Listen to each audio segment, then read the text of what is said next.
don't even listen to NPR. The time comes when silence is betrayal. More for themselves and less for everybody else. But I'll tell you what they don't want. They don't want a population of citizens capable of critical thinking. They don't want well-informed, well-educated people capable of critical thinking. They're not interested in that. That doesn't help them. Think for yourself. Question authority.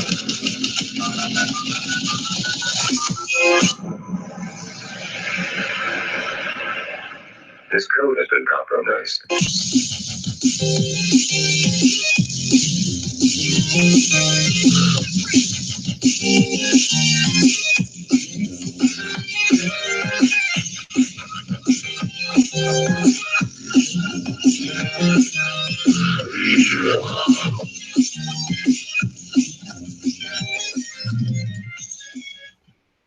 Welcome back, Truth Seeker. Wednesday, July 24, 2019. This is the Gematria Effect. I'm Zachary K. Hubbard. Broadcasting live on Truth Frequency Radio, TFRlive.com. Also live streaming on YouTube. This week we're on the backup channel. It's because YouTube struck my channel on my birthday. Of course, I didn't do anything wrong. They just had to... do their censorship thing. Happy birthday from the tyrants at Google. So here we are on the backup channel. And of course, my subscribers, they don't, think, to look for the backup channel. They forget that I'm on my 18th channel. They don't think to keep tabs on the censorship. So probably have a smaller audience tonight, which isn't such a bad thing. The big news story today is the new prime minister in the UK took office. And of course, when you know the code of letters and numbers, which is Gematria, you can see right through the rituals every single time. Theresa May, she took office for her first day, July 13th, 2016. She officially stepped out of office today as Boris Johnson, the man with the same haircut and barber as Donald Trump, took over. And just like how Donald Trump's rigged election was a perfect Masonic ritual, so is it with Boris Johnson. From Theresa May's first day, July 13th, 2016, to today, July 24th, 2019, is exactly 158 weeks later. And would you believe it, Boris Johnson sums to 158, just like Freemasonry. And don't forget London, England, the home of modern Freemasonry, established June 24th, 1717. And go figure that the English language is perfectly in tune with the Masonic code of letters and numbers, which again is Gematria, which comes from Kabbalah. So again, exactly 158 weeks on the nose from Theresa May's start to her end. Boris Johnson, 158, takes over. And there are 4 ciphers you really want to know: the alphabetic order with the rules of numerology, the reverse alphabetic order, and the reverse alphabetic order with the rules of numerology. The name Boris Johnson also sums to 67. And do you recall what day Theresa May announced she was resigning? June 7th, 6-7.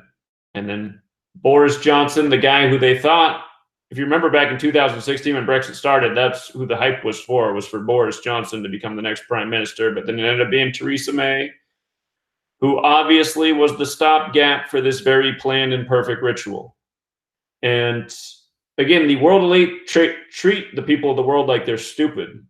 And I guess rightfully so, because the people of the world just don't see through the mockery that we get every single day. You get 2 loudmouth doofuses with the same god-awful haircut, and people think it's a coincidence. And it's just pathetic, really. So it really is. So I don't feel like talking much, honestly, tonight. I'm just going to go out to the callers and let them have the floor as I usually do. I've been speaking nonstop for 6 years straight. I don't have anything more to prove or show or teach, honestly. It's just on the people of the world to figure out what's going on. And after 6 years so far, all I got to say is it doesn't seem like the people of the world are up to it, you know, which I already knew from the day September 11th happened, honestly, man. You had to be brain dead to not see through 9/11, and you got to be brain dead to not see through everything else since then, including Boris Johnson and Donald Trump. You know, I heard the last host crying about how his book's not selling. Well, the reason your book's not selling is because you're Fox News, man. Nobody wants to hear Fox News regurgitated. Last host whose book's not selling, all he does is talk about how great Donald Trump is. That's not knowledge. That's ignorance. Let's go out to Bellevue, Washington. How you doing, Bellevue? How's it going tonight, Zach? How was your birthday? My birthday was all right, man. Thanks for asking. Good. Hope you got to get out for dinner or something like that, you know. Need a break. Sure. Got to take a break. Got to take a break from time to time, you know, just refresh, you know.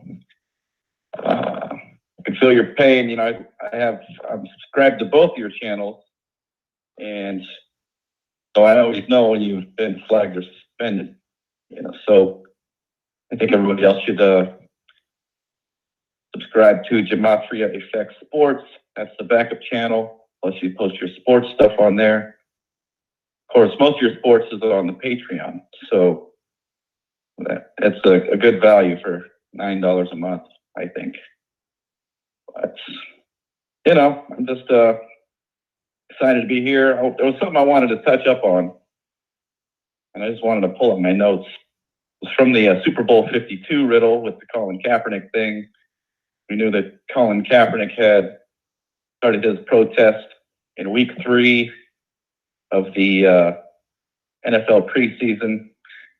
We know that was the 239th day of that year, but it was also 239 years and 74 days from the, I don't recall what it's called, but it was something that had to do with the flag. And of course, Super Bowl 52 ended with 72 points, or 74 points, sorry. There you go. So that's something I always wanted to bring up. I just kept forgetting to bring it up, but that's an old riddle. But you see any new riddles coming up for the NFL? Well, I noticed that storm that flooded out New Orleans was perfectly synced up, so I don't think that's any accident. Yeah. All right, well, I got nothing else to add tonight, so let's move on to the next caller. All right, man. I appreciate it. You have a good night. Thanks for calling in. You too. Take care, man. All right, let's go out to Minnesota.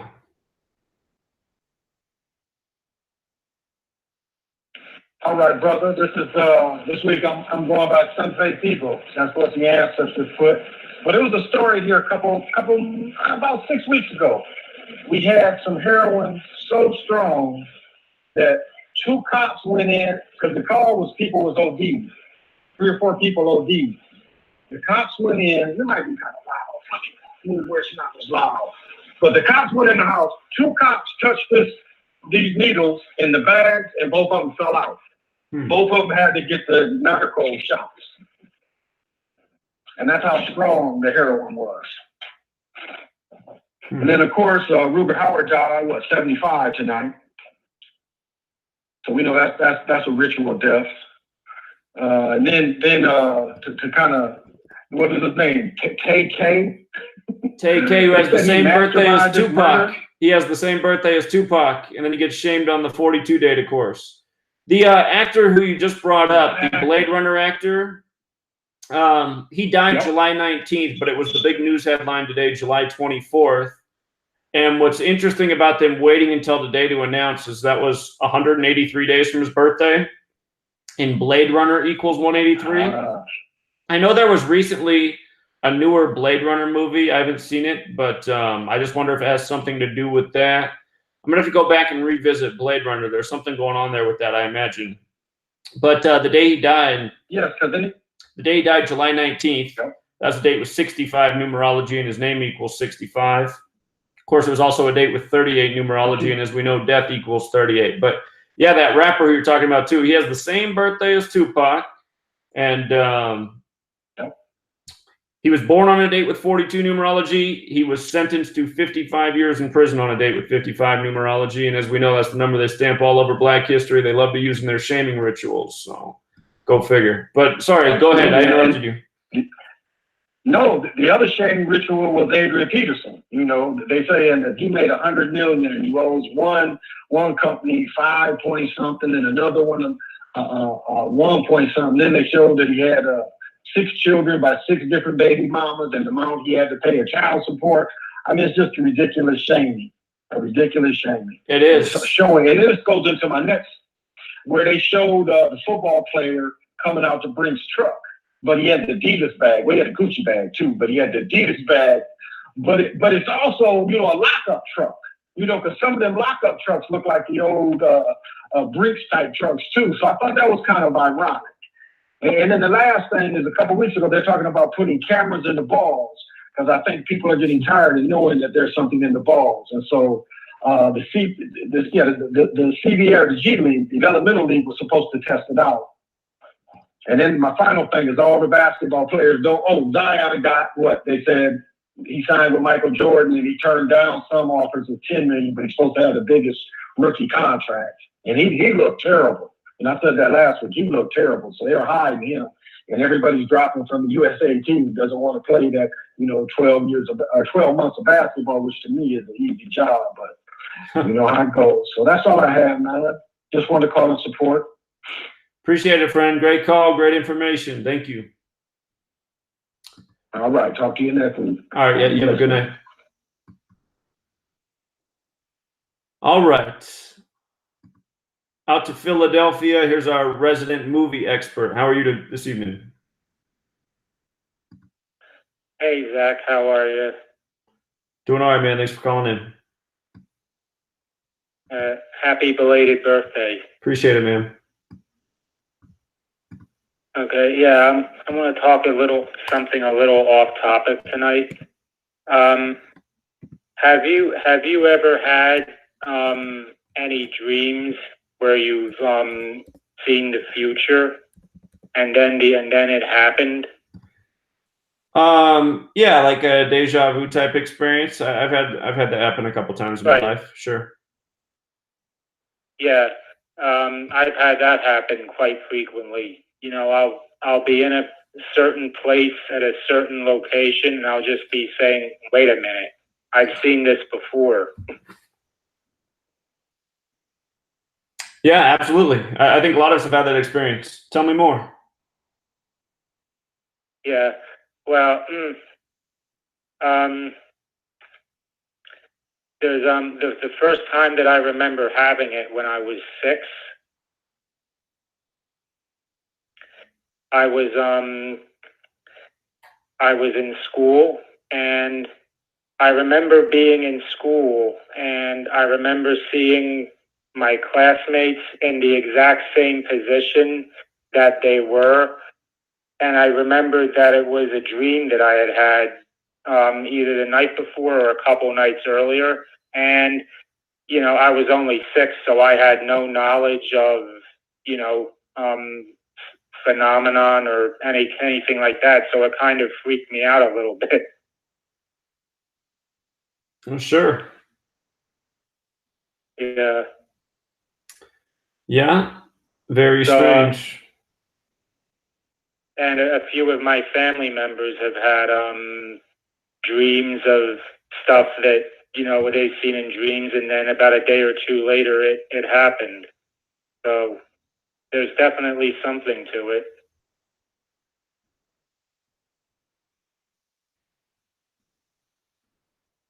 Absolutely. Anything else on your mind? No, that's about it for tonight. All right, man. Appreciate the call. Good thought. You have a good evening.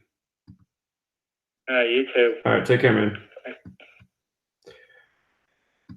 Okay. Let's go out to Delaware.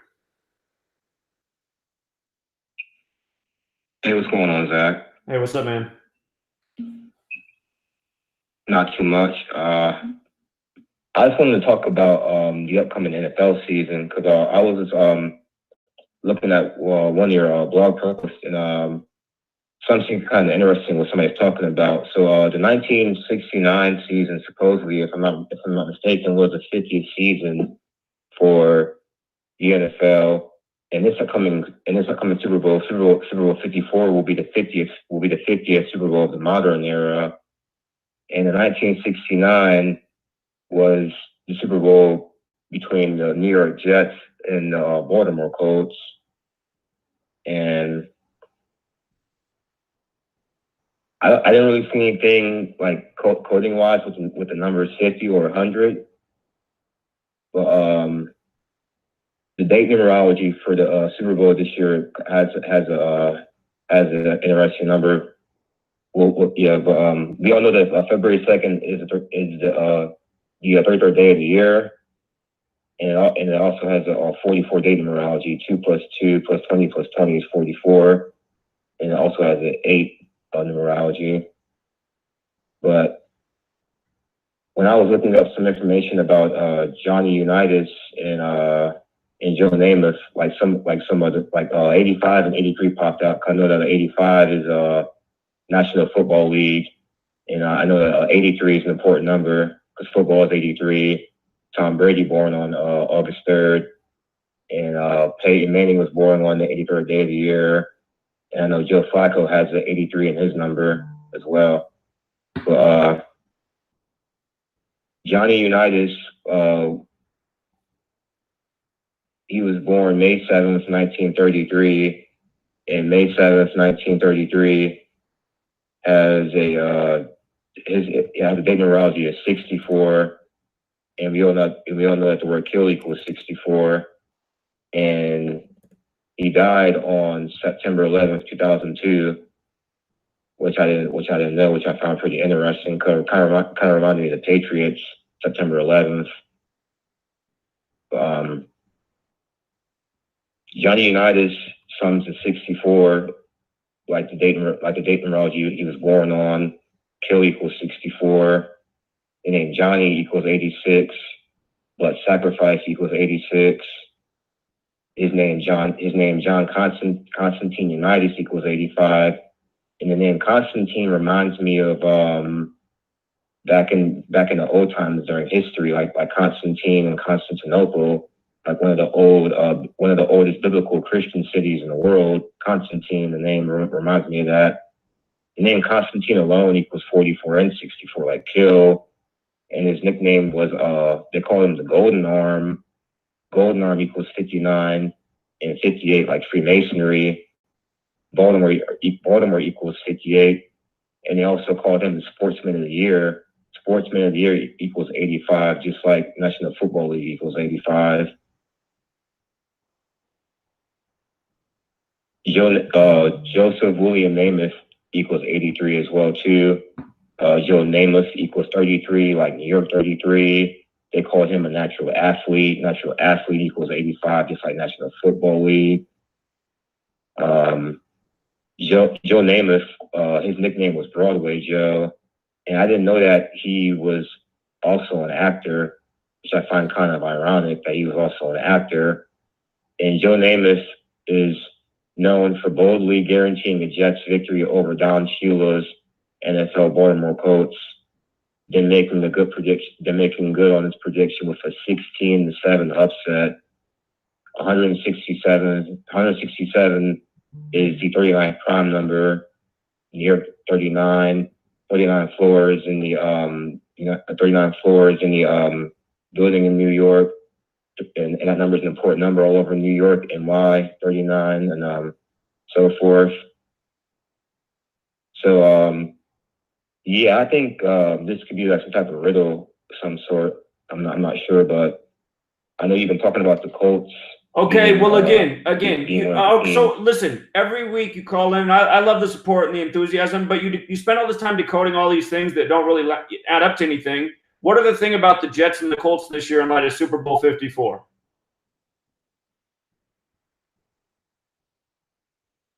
With number 54. That's the year of the Super Bowl, right? So what's the 54 that brings those two teams together? Jets equals 54. Jets equals 54. Okay, Jets is 54. And what have we been talking about all year since the end of last season with Andrew Luck? His first win of this season is going to be number 54. If he goes to the playoffs, he'll be 5-4 in the playoffs if he wins his first game.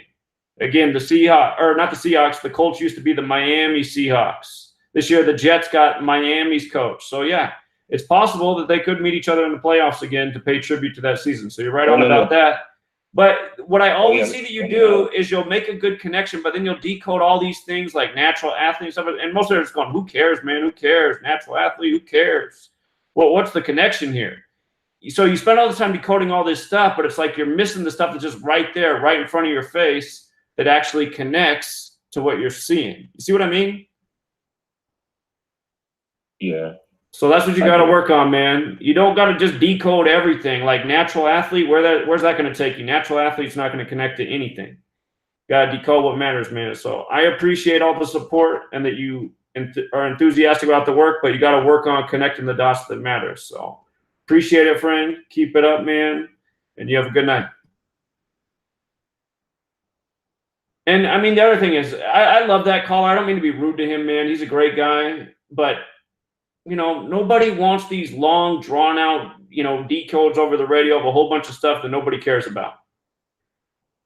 Hit something like, okay, I think that the Jets and Colts might meet in the playoffs, and here's why. Bam, 54.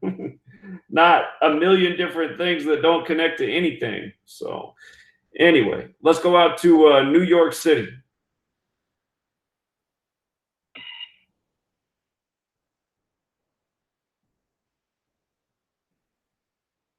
New York City, are you there? Yeah, you hear me, Zach? I hear you now. Hello? Yeah, I'm on. Yeah, peace and love. Yeah, I'm just listening. I'm doing some work in the house, but so far so good. Good show, man. All right, appreciate it, man. Have a good night. All right.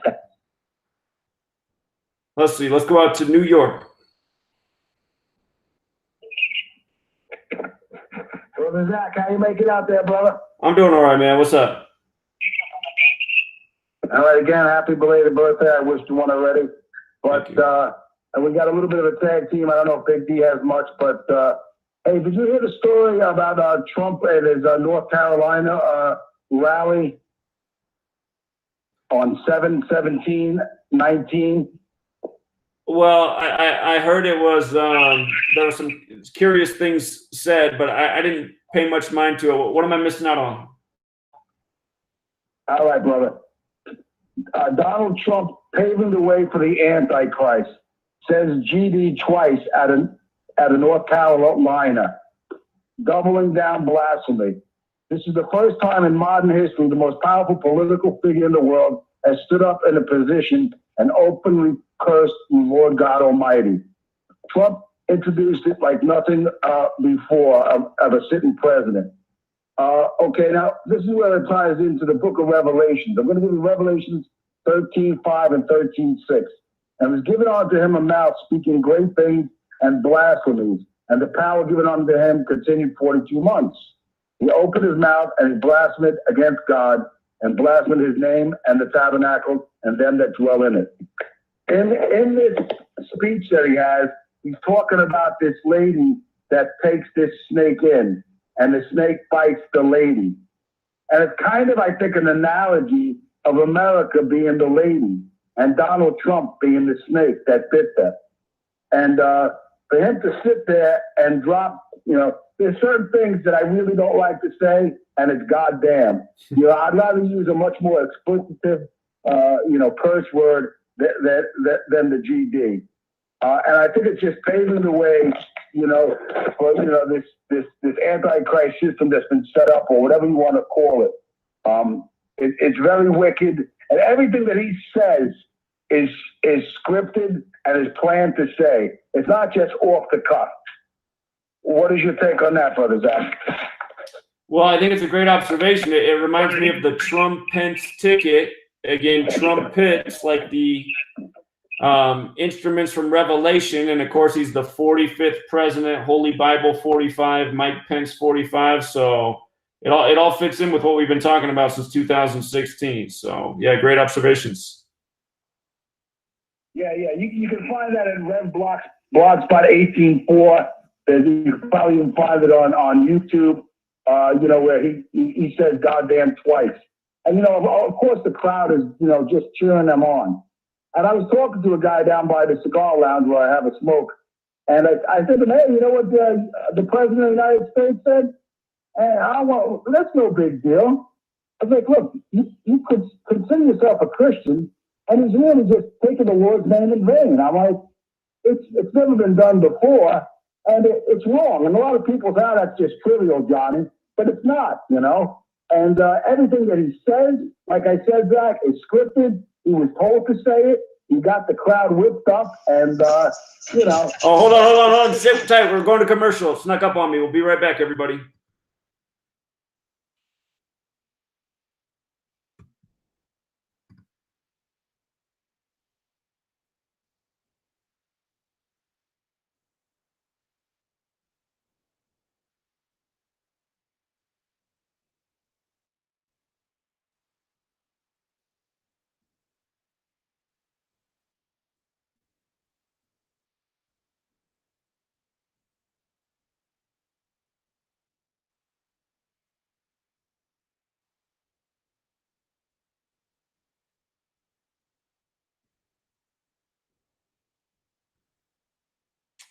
Okay, we're on the commercial break.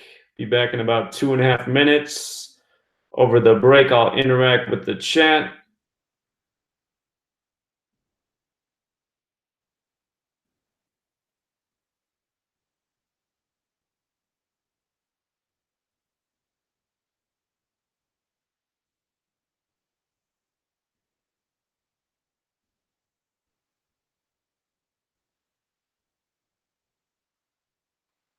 Well, somebody asked about smoking on my birthday. It didn't make me crave it more or less. I mean, it was nice to smoke a little bit. I hadn't smoked in a while. But again, the synchronicity that was funny was my sweet lady was telling me I smoked too much, which I'm not sure that I did. But then when we started driving in the car home, the second song to come on the radio was Stevie Wonder, Too High. And I swear to God, I've never heard that song on the radio before. And I thought, you got to be kidding me. Stevie Wonder, Too High on here? She said, see, what did I tell you? That's a sign. I said, oh, well, maybe you're right.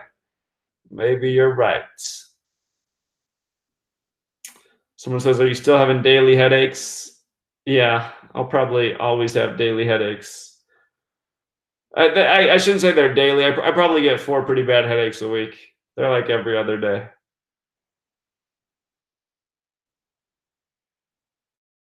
It is true that just do it equals 118. Somebody pointed out that Richard Sherman Instagram post with the Golden Gate Bridge and Nike. Again, we are watching the Golden Gate Bridge on 118. Just do it 118. But someone pointed out that Nike turned 666 months old today, which is pretty interesting. So.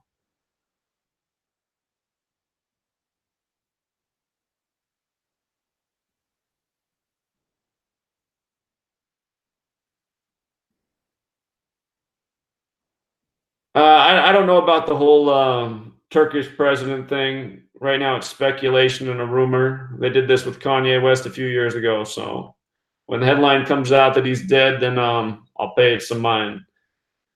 But we've seen people missing for periods of times.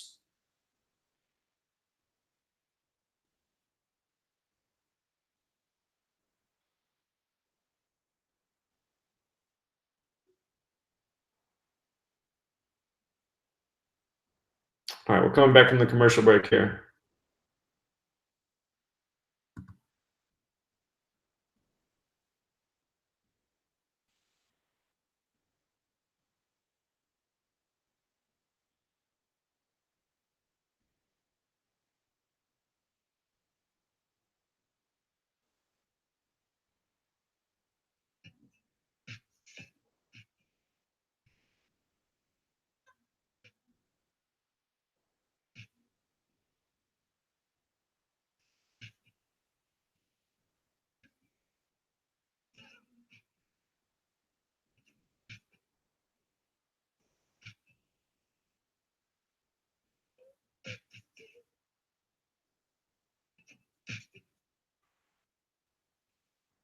All right, we're back, Truth Seeker. We got 2.5 hours left. We're taking your calls the rest of the way. If you want to call in tonight, the number is 213-233-3998. Speaking of that 213, nice photo shot from the Los Angeles Clippers today. There are two new players holding their jerseys up next to each other. Number 2, number 13. That's the LA area code, 213. But what else is funny is all but one person on hold right now is from New York. New York City, calling in big tonight. Let's go back out to the New York caller who got interrupted by the break. You're back, friend. Thank you, brother Zach. And I got feedback. You got feedback? How's that? Yeah, that's better, brother. Let me just finish up, and I'll turn you over to Big D, and you can move on to the next caller, and then put us on mute, please. I just want to add one thing. I think you had told us, going back to the Super Bowl real quick, that the next win for the Baltimore Colts will be their 540th, if that's correct. I'd have to go back and look. I forget right now. It could be. Yeah, I'm pretty sure you'll let us know that. That will be their 540th. So, and by the way, that Super Bowl 3 that Joe really guaranteed because the script was in, no doubt about it. Johnny Unitas didn't play in that game until the end. And Bubba Smith, who was the rookie defensive lineman, one of the greatest at his position, defensive line, he had said that somebody in Baltimore must have bet a ton of money in management because we were inside the 23 times and came away with no points against the Jets in the first half. Earl Morrow, who couldn't hold Johnny Unitas' shoes or jockstrap, threw 3 interceptions that game. Unitas didn't play until the end of the game and let them on their only touchdown drive. What bullshit. And by the way, when I was getting an auto part for my daughter's car, I saw a Kansas City Truth guy, and I started telling him, and I dropped the knowledge on him. Your wonderful website, as well as when I was at the pharmacy getting my wife some drugs for an ailment that she had recently, and I dropped it on another guy. All you got to do is print the cover of your book and just pass those flyers out to people. Hey, that's enough out of me. I'll leave you with Big D. Peace out, brother. Nice, Big D. Hey, how you doing, brother? Hey, man. Thanks for calling back. Hey, no problem. Hey, look, have you heard of Ari Aster? He's the director of these last 2 very demonic horror movies. Have you heard of him? Okay, so Ari Aster, his first movie came out last year called Hereditary, and his new movie this year came out Midsummer. Now, these are not kid slasher movies. These are not like Jason or Freddy. They're flat out. You need to watch them if you want to. I've seen that Hereditary movie. I actually recommended that to watch. I didn't realize he was the director, but yeah, that movie's dropping some serious clues. Yeah. So let's say talk about Hereditary. At the end of the day, the basic part of the whole movie is to rush in this family. His family was chosen to rush in the Antichrist. You know what I'm saying, though?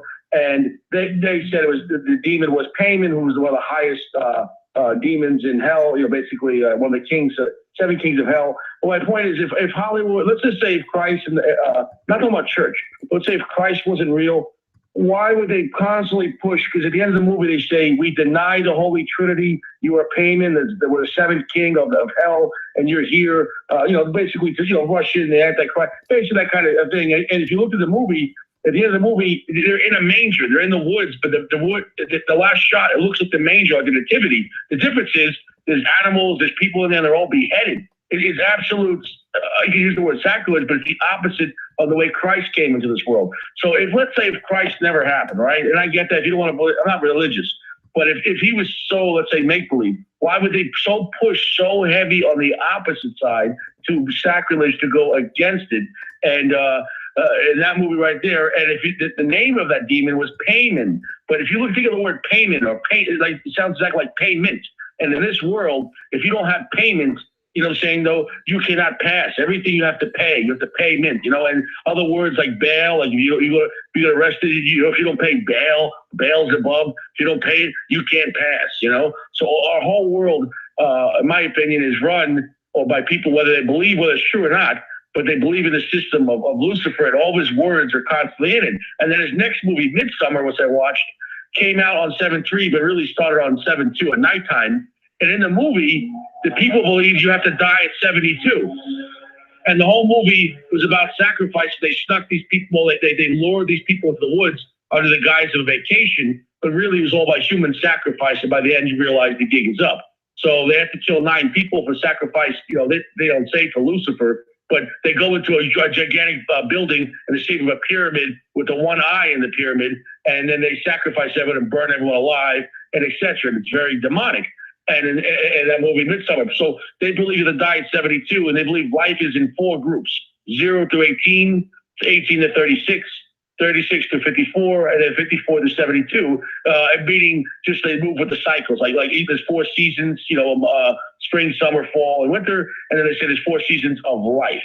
So my point is they're using, in a sense, gematria and numbers in this movie, and then how they play with these numbers and how these people were chosen to be sacrificed. My point is, this is not like Freddy and Jason in the woods, killing kids because they're having sex in the woods. These movies are deeper, and the symbols in the movies, I had to watch it again, is absolutely unbelievable. And the last thing was this new movie, Spider-Man. The bad guy is Spider-Man. He's an illusionist, and his name is Mysterio.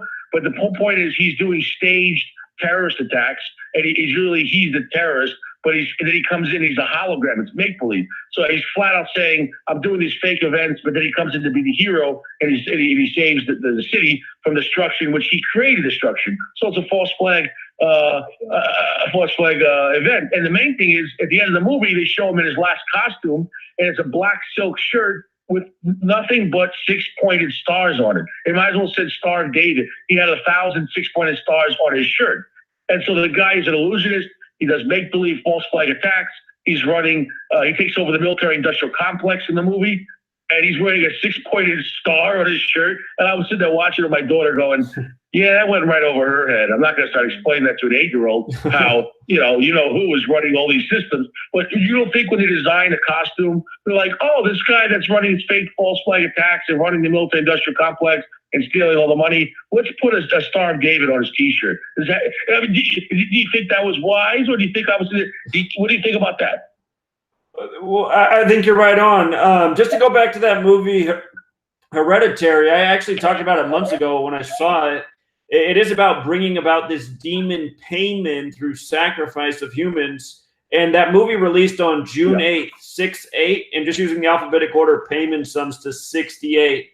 Payment in the small way is also 32, and June 8th, 18 was a date with 32 numerology as well. So again, all of Hollywood works by this code. And when you watch that movie and just see how sick and demonic it is, and you just realize that they even released it on the date that's all about the demon, it's just, you realize it's more than just a movie. It's like they're putting the truth of what they're doing in this world in front of everybody's face.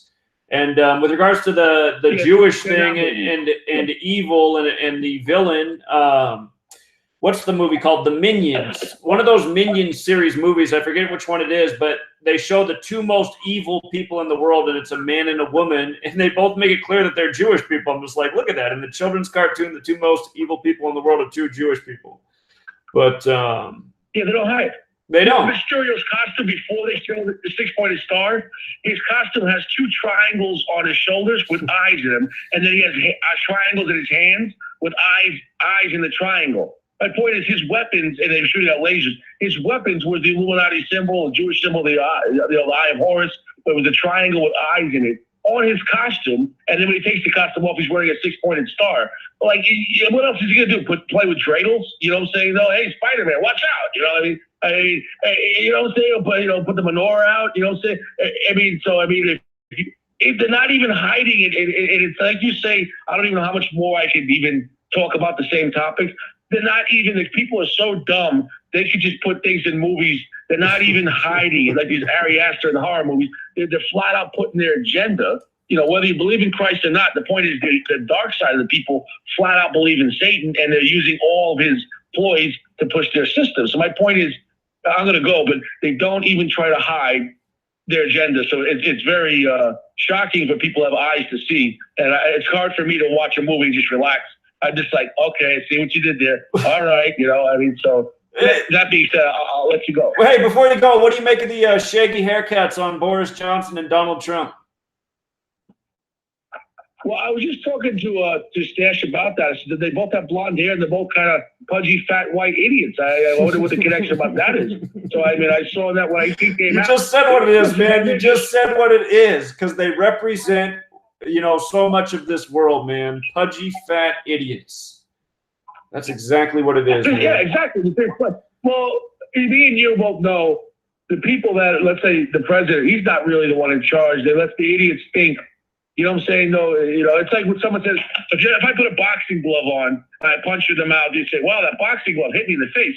No, the hand hits you, but you don't see the hand. That's who's really in control. You think that the boxing glove, the president's in control. You never see the hand. And you know what I'm saying? No, so that people think they can vote for, you know, who's in control. And if you think that, then, you know, I mean, but I don't know. I don't try to argue with idiots anymore. I mean, most people just, they're just sheep, and I let them be sheep. You know, you can't. I don't try to convert people. If I try to teach them some truth that they ask, but most people just, you know, they want to consume, and that's it, and they're content with, you know, it is what it is, you know. But brother, I appreciate the opportunity to talk to you. And but this guy Ari Aster, I want to see what he does next. Also, his movie came out on 7/2. They say 7/3, but the night before it came out, and in the movie, like I said, they said you have to die at 72. And self-sacrifice, and it came out on 7/2. So this guy's putting stuff that's flat out numbers in Gematria. They're not even hiding it. Well, if you don't know, there's 72 names of God in Kabbalah, so it has something to do with that. So I'll look more into it. Absolutely, you got it. Also, isn't it 72 demons, or is that with the Galatia? There probably is. I'm gonna do more research on it. So yeah, something's going on there. Yeah, this guy Ari Aster, I'm not sure what what religion or what nationality he is, but his movies are absolutely spot on in the occult world, and they're not even hiding. The movies are flat out evil. So if you do watch them, it's a caveat. You can watch them as to investigate or watch them as to learn. But if you watch them as entertainment, it's not entertainment. It's flat. It's nothing. It's horrific. About it. It's horrific, man. That Hereditary movie is messed up. I mean, it is gross. But yeah, it's also educational. Yeah, it's definitely education, but you be careful watching those movies. Like I say, it's definitely. After I watched the Midsummer, I actually had really bad nightmares. It's definitely demonic. It definitely puts evil things in your head. The movie Midsummer is even more scary than Hereditary because the whole movie is in broad daylight. I've never seen a movie where the whole time it was sunshine and it was actually so evil if you watch the movie. And it's just very disturbing. So I definitely think they're putting demonic spells in the movie. And if you watch it, you got to watch it with some wisdom. And I believe in that. It's like if a guy's covered in shit, no matter what, if you go near him, you're going to stink. So anytime you do research, it's kind of like you're going to have some kind of a negative effect on you. But at least we try to learn on what they're doing. But we understand the system. I believe most people in the system are Luciferian and they're running with evil means. And so anytime you do research on it, sometimes it has a negative effect and it makes you feel scared, like, wow, the people in control are all evil. Well, at least you know the truth. You could blindly think the government's good, and I don't think you think that, but, you know, to me, the people that are running this world have always been evil and always were evil. So at least I'm at peace with that it's not like, oh, now it's evil. It always was evil. So, you know, going back to the beginning of time. So thanks a lot, brother, man. All right, peace, brother. Appreciate both of you guys. Have a good evening, gentlemen. Thanks for the call. Oh, sorry. I didn't mean to cut you off. But I always appreciate when both of you call in. Nice to hear from both of you. And great information as always. I just got this breaking news caption on my computer screen. It says the Arctic is on fire. Really? The Arctic is on fire. Guess I'll look at that over the commercial break. Let's go out to Rambo. How are you this evening, Rambo? Thanks again, Zach. Belated happy birthday. Appreciate it, man. That was an awesome call. So I'm pretty honored to follow Johnny Stash and Big D. Big D's call perfectly dovetails into what I was going to talk about. I was going to talk about the Goetia and the 72 demons, because the Goetia is directly related to the old Solomon's Temple prophecy, because it's in mythology, it says that Solomon's Temple, the first Solomon's Temple, was built by Solomon's harnessing of 72 demons from the Goetia, which is a grimoire. It's also known as the Lesser Key of Solomon the King. Right, and King Payman, King Payman from the film that he was just talking about is a spirit named in the Lesser Key of Solomon. So yeah, you're on the exact same wavelength he was talking about. Yeah, I'm going to talk about Baal, and also Midsummer. It's interesting that the movie is entitled Midsummer, because Midsummer, usually at the middle of each season, are usually high holy days. Pagan, I mean, sometimes it's pagan, it's not satanic, but also both positive and negative pagans will use Midsummer as high holy days. Like May the 1st, they call it the Luciferian Sabbath. That's mid-spring. That's an example. But Midsummer, that's when they have the cremation of care at Bohemian Grove. They have it every midsummer. And I'm going to talk about it later. But yeah, I want to also, I made a pretty bold, pretty confident pick about Rory McIlroy or Xander Schauffele. Well, I'll say in retrospect, I mean, all the numbers stacked up, the pattern stacked up. Hey, let me interrupt you real quick there on that. In my decode, the guy who ended up winning it, I liked him. I didn't think he'd finish in first, but I thought he'd contend for the top. Shane Lowry. He had all the numbers of recent years winners, but after he won, I thought, let me look at what his astrological sign is. And it turns out he's an Aries. And what's interesting about that is Aries equals 83. Well, that's a big number with all the recent year winners. They call it the Open. The Open equals 83, and it's also known as the Open Championship, which also equals 83. So I do think the astrological sign part is huge. But maybe in the future, just look at the pattern of the numbers associated with the winners, and perhaps there is an astrological sign that's more likely to win in each of these tournaments, maybe based on the Gematria, that astrological sign. So even though your theory wasn't exactly right, you weren't far off from the mark. So good work anyhow. I appreciate it. Yeah, Aries is interesting because Aries is ruled by Mars, and Mars, the symbol for Mars is the same symbol for a male. It's the circle with an arrow connected. Mm-hmm. And that's the opposite of Venus. So I don't know, maybe they threw that into it, but I don't know, in retrospect, I don't think I would have picked anyone else. But plus, what happened was pretty dramatic. Rory McIlroy's never played that badly, even as an amateur. So there's something going on. Well, you know what's interesting about that is his next top 10 finish will be his 79th. In this week's tournament, where he's the favorite, there's a long history of people with connections to 79. So I don't know if he'll win or not, but finishing in the top 10 is very likely, because that's the big number associated with this week's tournament. So that's probably why he didn't win last week or place. Right. Also, I think the Venus Slam is still in place for women's tennis, so we'll see what happens with that. So this past July, yesterday was July 23rd. I also want to talk, because last week I was going to talk about how the PGA Championship is always held on Bethpage, Long Island, and this year it would have been on Sunday. The final day would have been Sunday, August 11th, the big day we're talking about. And they moved it. They moved it for the first time in years. It's always been, the second week of August. And it just looks very alarming to me that this year of all years, they decided to move what would have been an August 11th final for the PGA. So I'm going to talk about that. I know you wanted me to talk more about it last week, but I didn't have my notes together. But I just want to talk real quick first about July 23rd. It's a pretty, that was yesterday. It's a pretty ritualistically significant date. It's the heliacal rising, also known as the star rise, of Sirius. It's which used to mark the beginning of the ancient Egyptian or Cometian New Year, when the Nile River would flood. The heliacal rising happened after Sirius was invisible for 70 days.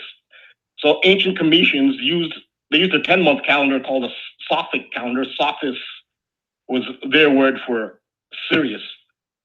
So the date of the heliacal rising of Sirius, it changes from over the centuries, and also it changes under the Gregorian system.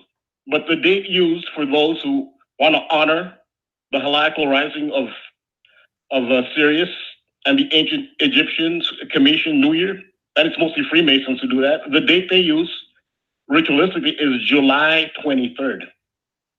Two notable celebrities' deaths happened on July 23rd. First was Michael Jordan's father, James Jordan, who died on July 23rd, 1993. Of course, it's noteworthy that 23 is Michael Jordan's number. Also, the introduction music for the Chicago Bulls, made famous during the Jordan era, it's pretty famous. Well, it's by the Alan Parsons Project, and it's entitled Sirius. So clearly his death was tied into the whole Sirius symbol. Now, the other celebrity death on July 23rd is Amy Winehouse, who died on July 23rd, 2011. The heliacal rising of Sirius occurs after the star has been invisible for 70 days. So 70 is a key number relating to Sirius. In Gematria, her full name, Amy Jade Winehouse, sums to 70. James Jordan sums to 70. Also, Sirius is the dog star. And at the height of summer, that's where you get the phrase dog days of summer. That comes from Sirius, the dog star. So the PGA Championship, which has always been the last of the 4 professional majors, and has always been held, always for like the longest time, on Bethpage, Long Island, New York. But this year, 2019, the PGA has moved it to the second spot to vacate August 11th, which to me is concerning.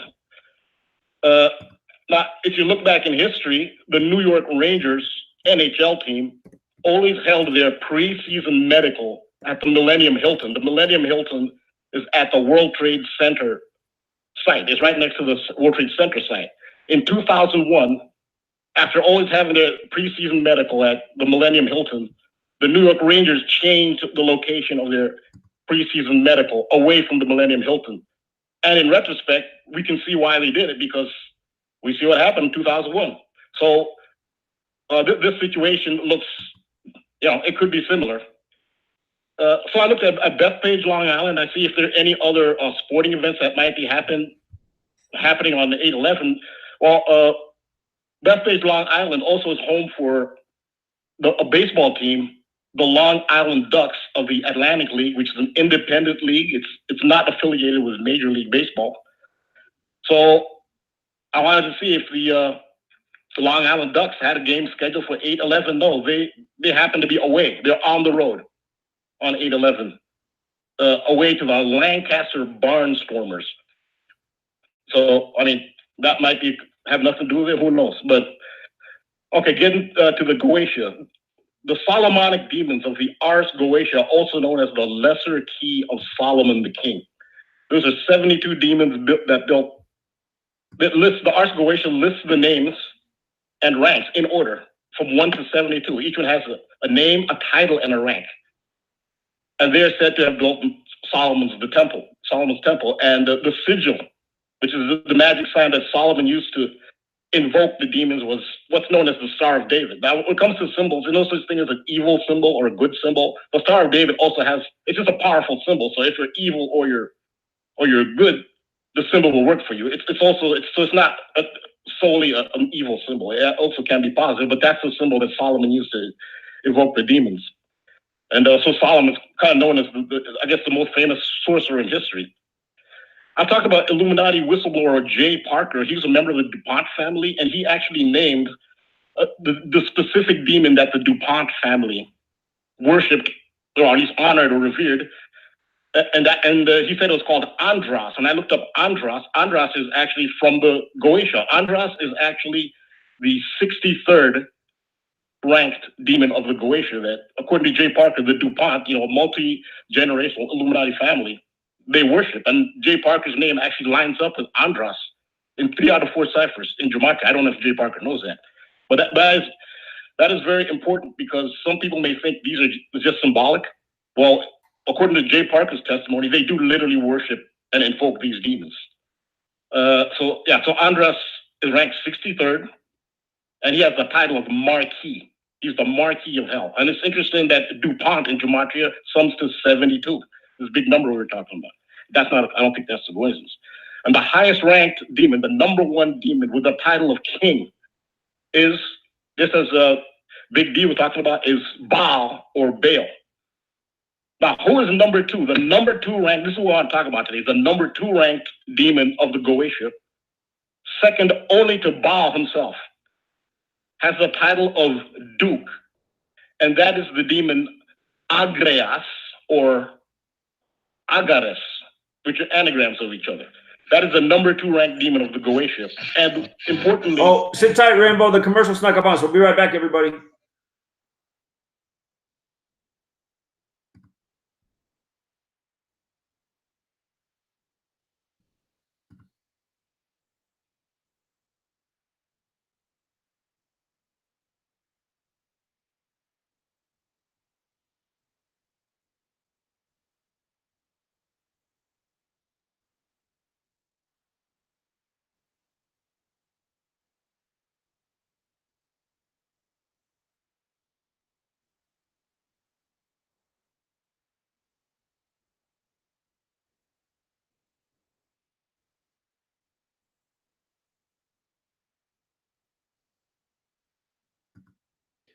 All right, we're on the commercial break. We got 2.5 minutes interacting with the chat on the break.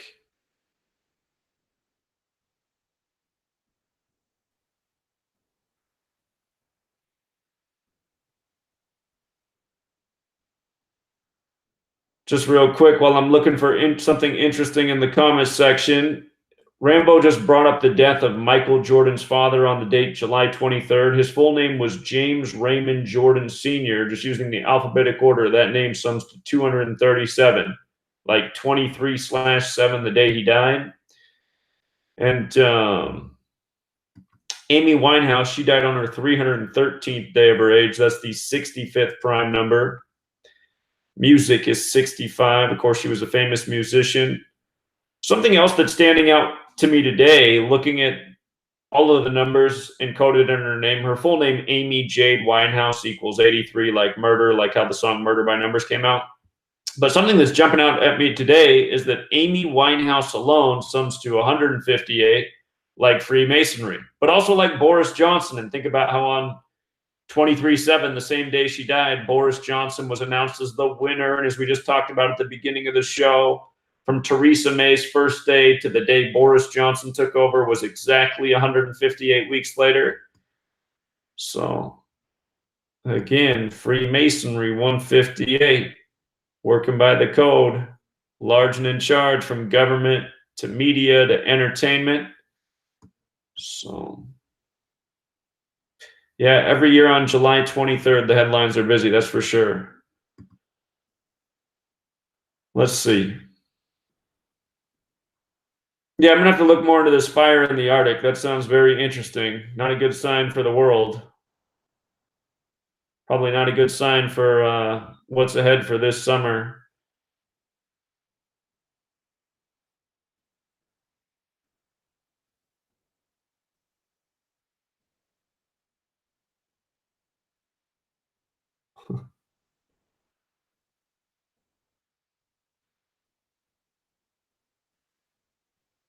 What did I do for my birthday dinner? I'm trying to remember.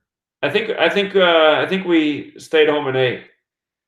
Friday, we went out to a winery for my birthday, or not Friday, but my birthday. What day was it? Sunday. We went to a winery, a local winery. That was fun. It was run by a older married couple. They were actually from the Bay Area. Now they're out here in Washington and wine country. And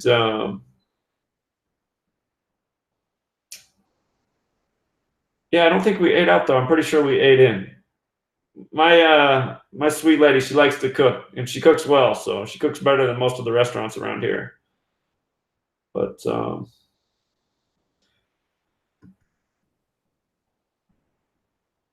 we don't go out a whole lot.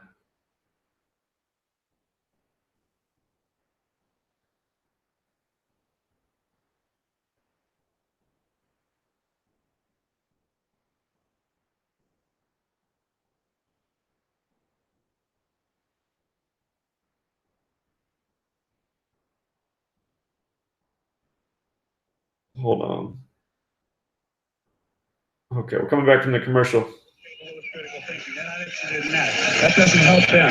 Think for yourself. But you're sorry.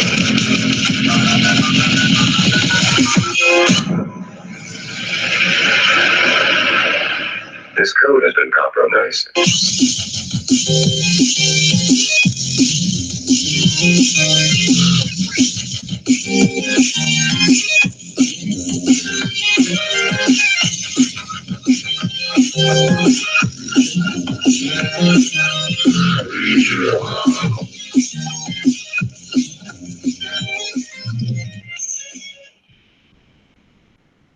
Okay, we're back, True Seeker. We got 2 hours left. We're taking your calls the rest of the night. Again, the number to call in is 213-233-3998. Rambo's in the middle of one of his brilliant decodes. We got interrupted by the commercial. So let me go back to Rambo. Thanks again, Zach. Of course. One other thing to add to the Michael Jordan his symbolism. Think of the name Jordan, the Jordan River, and think how he's tied to the Nile River, because it's July 23rd when they honor the flooding of the Nile. That's when the Sothic New Year started, and his father was actually found in water in the creek. So there's that water river theme with him. But I was talking about the 72 demons of the Goetia. The second ranked demon of the Goetia has the title of Duke, and his name is Agreas or Agares, which are anagrams. But what is very noteworthy is that one of the powers of Agares or Agreas is that he creates earthquakes, and that's very relevant to the 8/11 prophecy, which potentially there could be an earthquake, but also just there's been this sudden rash of earthquakes, like unprecedented earthquakes, over the last couple of months. So I'm wondering, are they evoking this demon, since they clearly do evoke Goetia demons? So I looked at one of the greatest natural disasters in the history of the United States, and one of the greatest, probably the greatest natural disaster in the history of California, was the 1906 San Francisco earthquake, which had a 7.9 magnitude, and it had the greatest loss of life, the highest death toll from any natural disaster in the history of California. So I wasn't even aware of this earthquake, but it was devastating. If you look at photographs of that 1906 San Francisco earthquake, I mean, the entire city is on fire. It's apocalyptic. So in Jewish Gematria, very important cipher, I did the Gematria on the name of the number 2 ranked Goetia demon, who they said has the power of earthquakes, Agares or Agreas, and that sums to, again, this is Jewish Gematria cipher, sums to 184. 184 can only be one date if it represents a date, and that would be 18th of April, 1804. The date of the 1906 San Francisco earthquake was 18th of April. So, I don't know, maybe it's a coincidence, but also 18th of April, 1906 left 257 days in that year. 257 is the 55th prime number. Earthquake sums to 55 in base ciphers. So, also, just to illustrate the importance and significance of the Goetia Solomonic demons to the elite, is the ancient Canaanite tradition of worshiping Baal and sacrificing live human babies to fires dedicated to Baal. That Canaanite ritual is reenacted today in modern times by the elite, and this is every midsummer at Bohemian Grove. Big D brought up Midsummer, the title of that movie. It's all related to this. So every midsummer at Bohemian Grove, which is just north of San Francisco, they reenact, the elite, a human sacrifice dedicated, to Baal, the highest ranking demon of the Goetia. So what they do, they sacrifice an effigy of at Bohemian Grove. They sacrifice a mock sacrifice of a human baby in effigy, and one wonders if in private, not to the public eye, there probably is a real human sacrifice that happens. I wouldn't put that past them. But that shows it's called a cremation of care. That's the name of that ritual. So that, again, that shows you the significance of Baal and the Goetia. So another illustration of the importance of Baal is that in 2016, replicas of the Arch of Baal, because there was a temple dedicated to Baal worship in Syria, which the official story is that ISIS blew up the Baal worship, the former Baal temple. Mm-hmm. So what they did was they erected replicas of the archways, which is the entrance to the Temple of Baal. They were erected in London, Washington, D.C., and New York. And the one in New York was erected a block away from the 9/11 memorial. So that's the importance they put on the Goetia and Baal. On the subject of a possible earthquake in New York City area, specifically Long Island, again, the PGA was moved from 8/11. All of a sudden, they haven't really given a great explanation. They're saying the official story is that it conflicts with the NFL. It doesn't even make any sense. I mean, but they haven't given a good reason why they moved. Now, hopefully, nothing happens. So, if you look at the gematria of Agares or Agrias, the Duke of Hell, it comes to 111 and 39. And anyone who's followed your work, Zach, knows that those are the numbers of New York, 111 and 39. And also 111 when it's converted to Sumerian comes out to 666. So the earthquake demon's name, Agrias, actually has the New York numbers.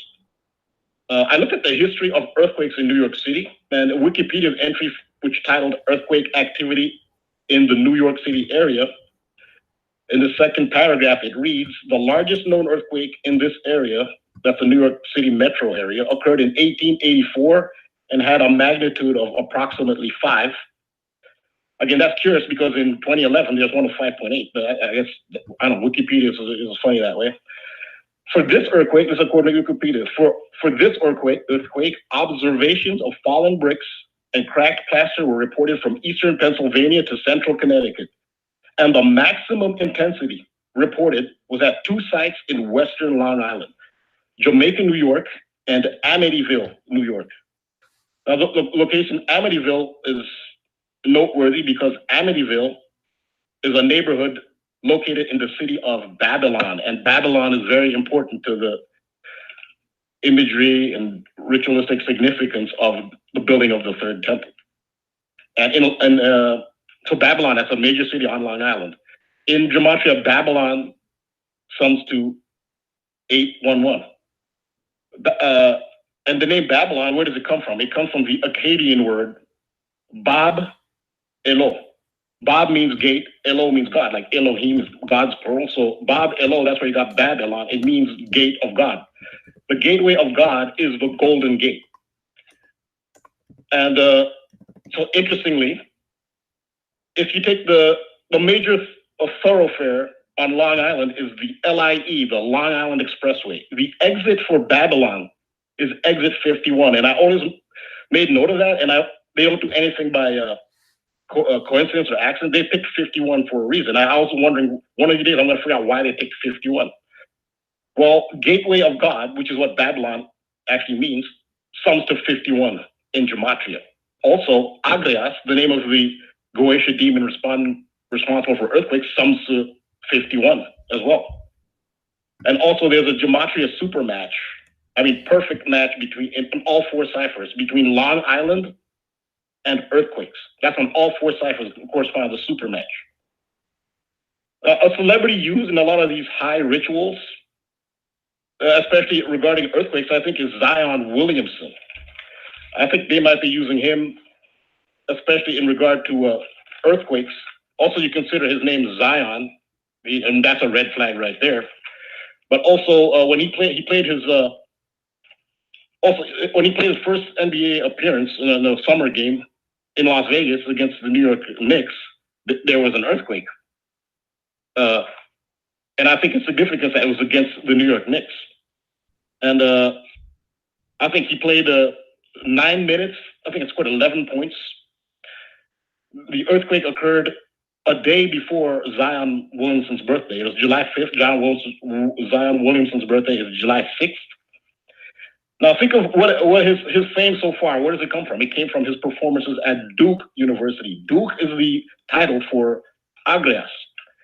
Now normally Duke is just it's a title for nobility. Why does Duke call itself Blue Devils? What do Devils have to do with Duke? Well, the only way there's a connection between Duke and Devils is the Goetia, because only in the Goetia is a Duke a devil. So I think Duke University has used the Goetia as well in nicknaming their team.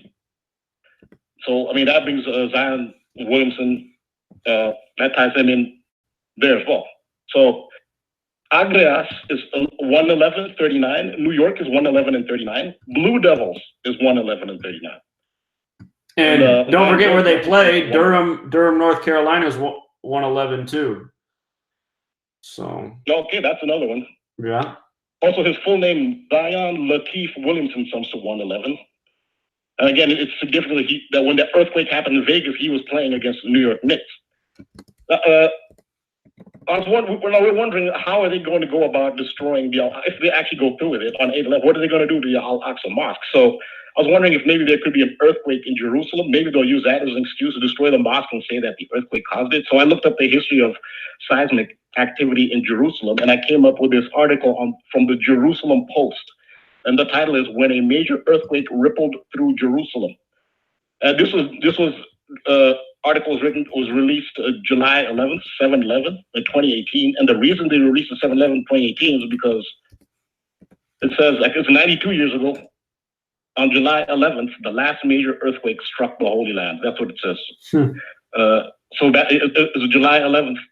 So 7/11 is a major ritualistic date. And on the article, it says, according to experts, it is only a matter of time before the next, quote, big one hits. And they talk about hitting Jerusalem. Israel sits along the Syrian-African fault line, which runs along the border with Jordan, part of the Great Rift Valley that extends from northern Syria to Mozambique. So the fault line starts, it goes up in Syria through Israel, and it goes all the way through Africa. So it's an enormous fault line. And from the article, it says heavy damage was also sustained throughout the Old City, including to parts of the Church of the Holy Sepulchre, as well as the Al-Aqsa Mosque. So there was an earthquake in Jerusalem. They think they're due for a big one. This was released on 7/11. The earthquake was 7/11.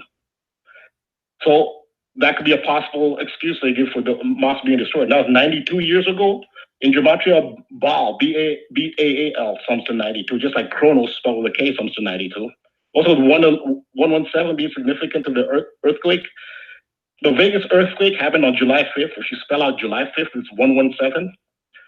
From the book of Revelations, when the sixth seal is broken, it causes an earthquake. Sixth seal sums to 117. So 117 turns out to be a big earthquake number as well. Also, the 2011 New York City earthquake, which for some reason Wikipedia is ignoring. Multiple sources say it was a 5.8 earthquake. That was an earthquake that felt from Washington, D.C. all the way up the East Coast. And 58 is a big number for the Solomon's Temple. Solomon's Temple, 58, Jerusalem, 58. If I spell out exit 51, which is the Long Island Expressway exit to Babylon, exit 51 sums to 58. Their baseball team that plays on Bethpage, Ducks sums to 58. In fact, Ducks lines up with Jerusalem, 58 and 32. Now, Bethpage is significant. This is where normally the PGA Championship is held on Long Island. Bethpage, where the name Bethpage comes from? The Bethpage comes from the Bible. It's a biblical name. And this is what it says. The place, Bethpage is the place in ancient Israel from which Jesus sent his disciples to find a colt upon which he would ride into Jerusalem. So that's the Messiah entering Jerusalem, and his starting point was Bethpage. And this prophecy is all about the Messiah coming to Jerusalem and then entering eventually the third temple from the Golden Gate. So Bethpage is a very significant name. which is biblical, had to do with the Messiah entering Jerusalem. So that's kind of interesting as well. So I also look at maybe potentially East Africa, since especially Kenya has been a major part of rituals. So there could be some action there. Hopefully nothing happens, but I'd feel happier if I know that Johnny Stash and Big D maybe skipped town for that day. But yeah, that's what I got for today. Well, brilliant as always, friend. I appreciate it, and thanks for doing what you do, man. You have a good night. All right, thanks a lot. Thanks for what you do. Yeah, welcome. All right, take care, man. Yeah. Yeah, that's interesting. July 11th. That also reminds me of that article, The Secret Jewish History of 7-Eleven and What's Behind the 7-Eleven Store Names.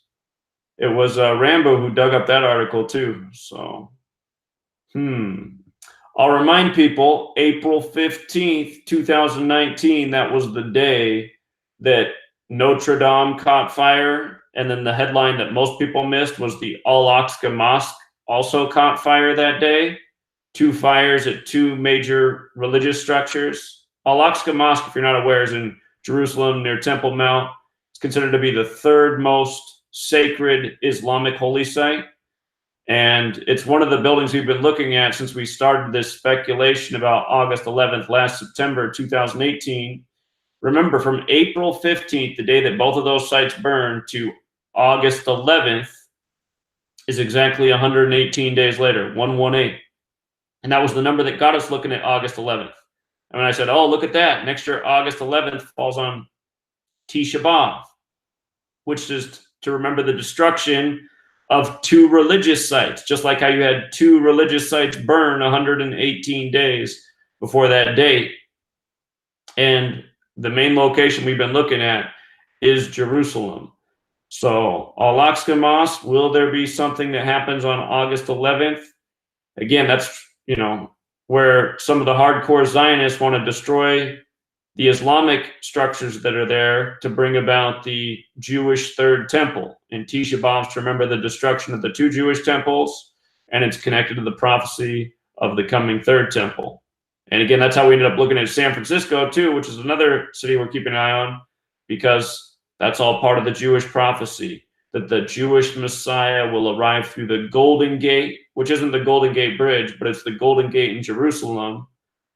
But just from looking at that, we said, look at that. The Golden Gate Bridge has all this history with August 11th, and the current mayor of San Francisco is going to turn 45 years old on August 11th, and Golden Gate equals 45, and Bridge equals 45.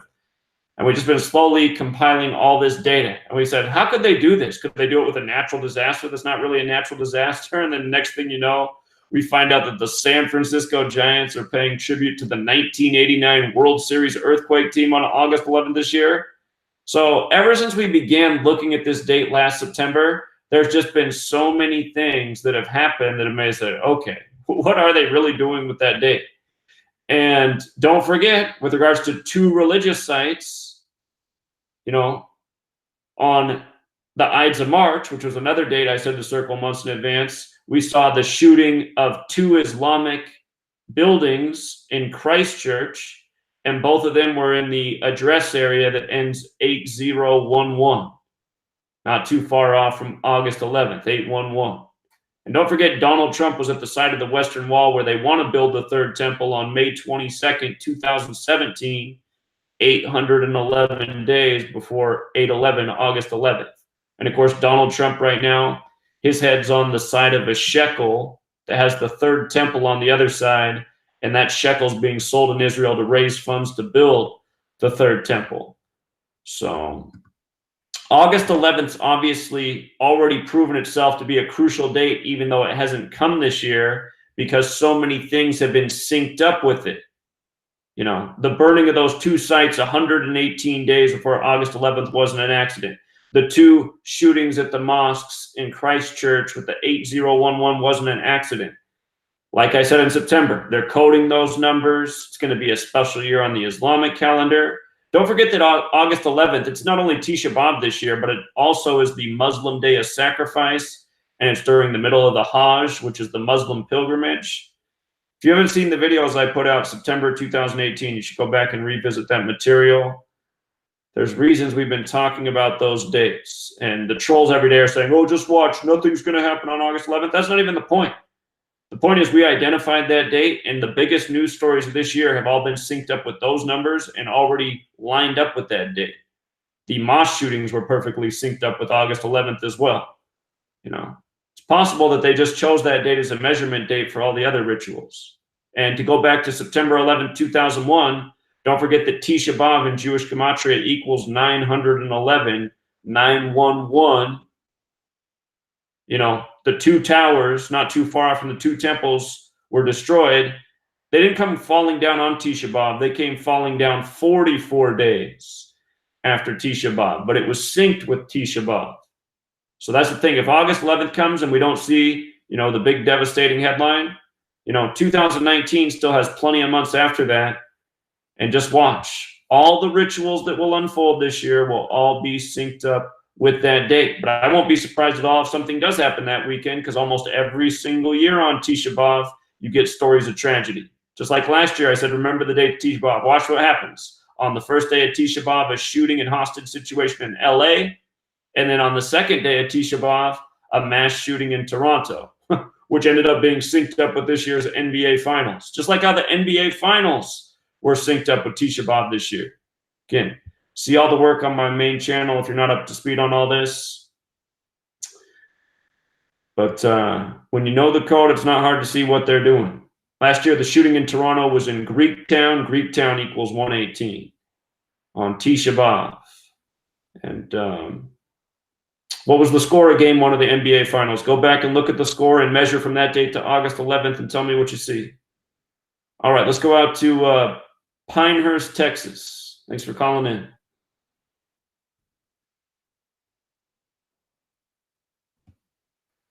Pinehurst, Texas?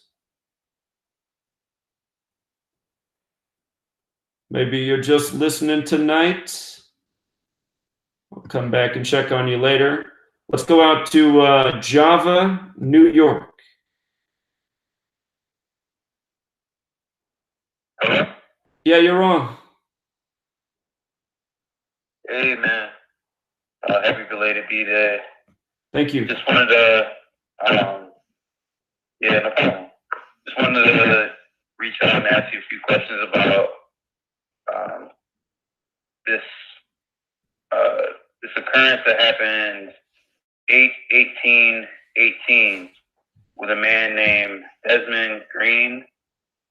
He grew up in the same time I did. Was a star wrestler, and then went on to university at Buffalo. And after his career at Buffalo, he went to the UFC.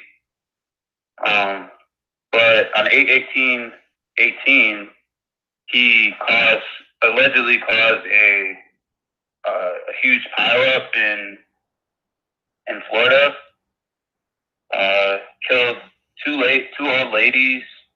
One, Emelina Morfa, 67. Another, Emma Suarez Hernandez, 76. And they were 9 years apart.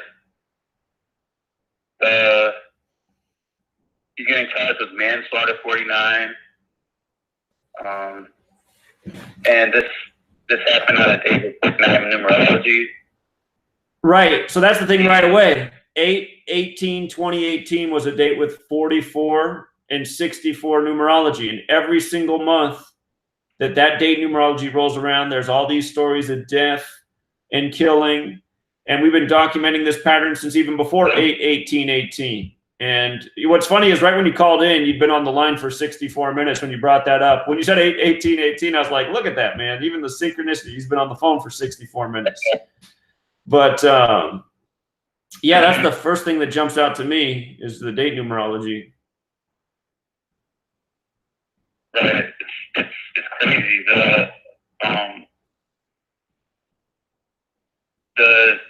The second thing that kind of stands out to me is the fact that he's from Rochester, New York. Rochester equals 1, like a previous caller said.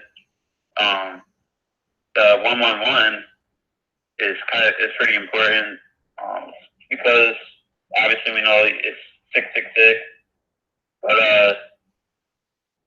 this occurrence happened in Pembroke Pines, Florida, and Pembroke Pines, Florida is also a 111 date of occurrence and date of place of occurrence and place of origin are the same numerology. It's not it's not completely like undeniable that this was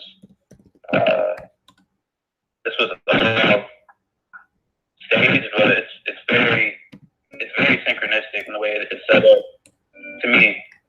Oh, hold on, caller. We're going to commercial. Sit tight. We'll be right back after the break.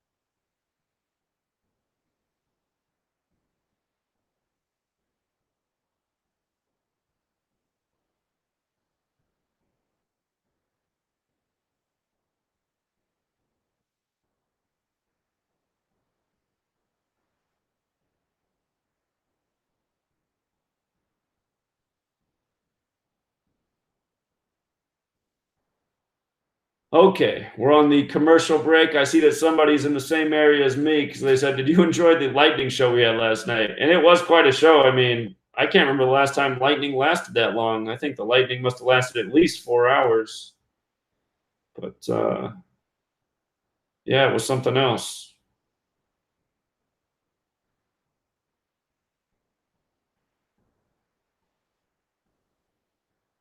Welcome to the channel, Rowdy Wood.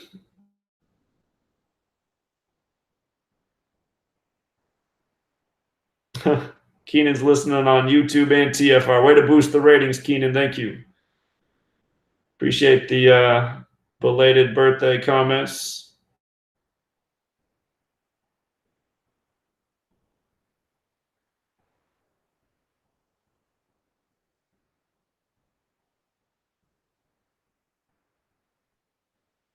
Well, of course, whatever they'll do, if it is on August 11th or another date, will be used as divisive propaganda to divide the people of the world. I mean, they do the same thing every single time. So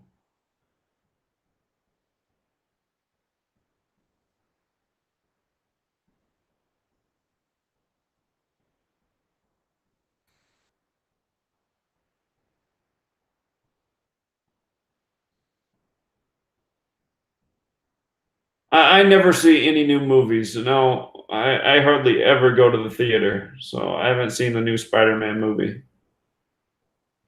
How did I come across Gematria or Gematria? By researching. I was looking for the meaning of numbers because I knew there was something to numbers that I didn't know about, the way they're always thrown out there in the news headlines. And again, I started looking for the meaning to numbers after September 11th because I was like, okay, 911 national emergency, this is a joke. Osama bin Laden, man in a cave, this is a joke. But it took me forever to find the word. That word, seemingly it's a word that nobody knows about almost.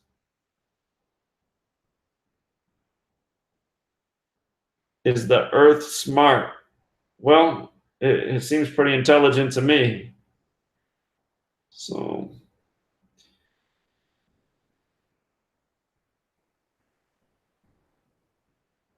could Rambo and I do a cooperative call in the future? Yeah, I want to start doing with that with Rambo. I actually meant to do it this last week. My problem lately is there's not enough hours in a day. Oh, we're coming back from the commercial break here.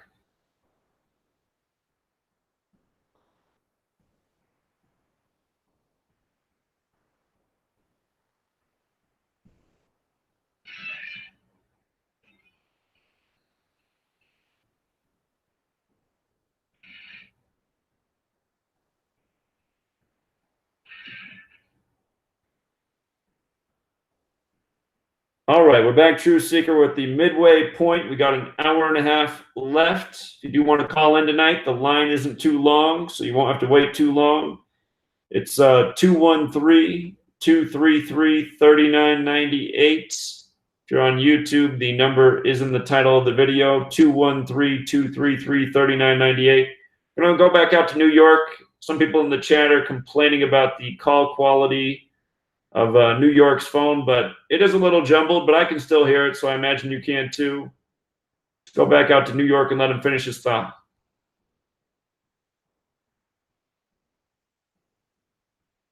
New York, you there?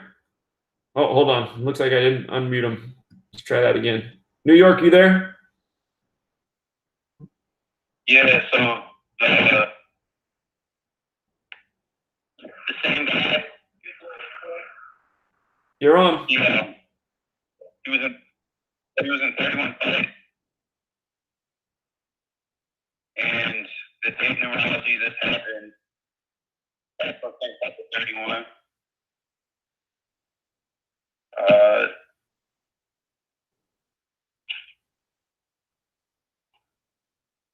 Yeah, that's really if you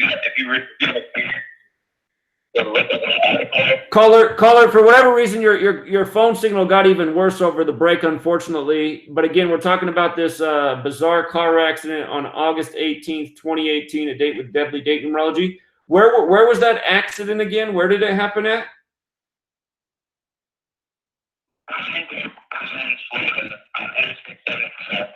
All right. Appreciate it, caller. I'm going to let you go, man, just because the signal's almost gone. But try us another time. You have a good night, friend.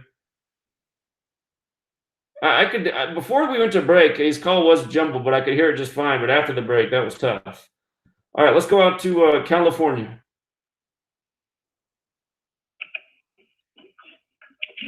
Hey, what's going on, Zach? Hey, thanks for calling in.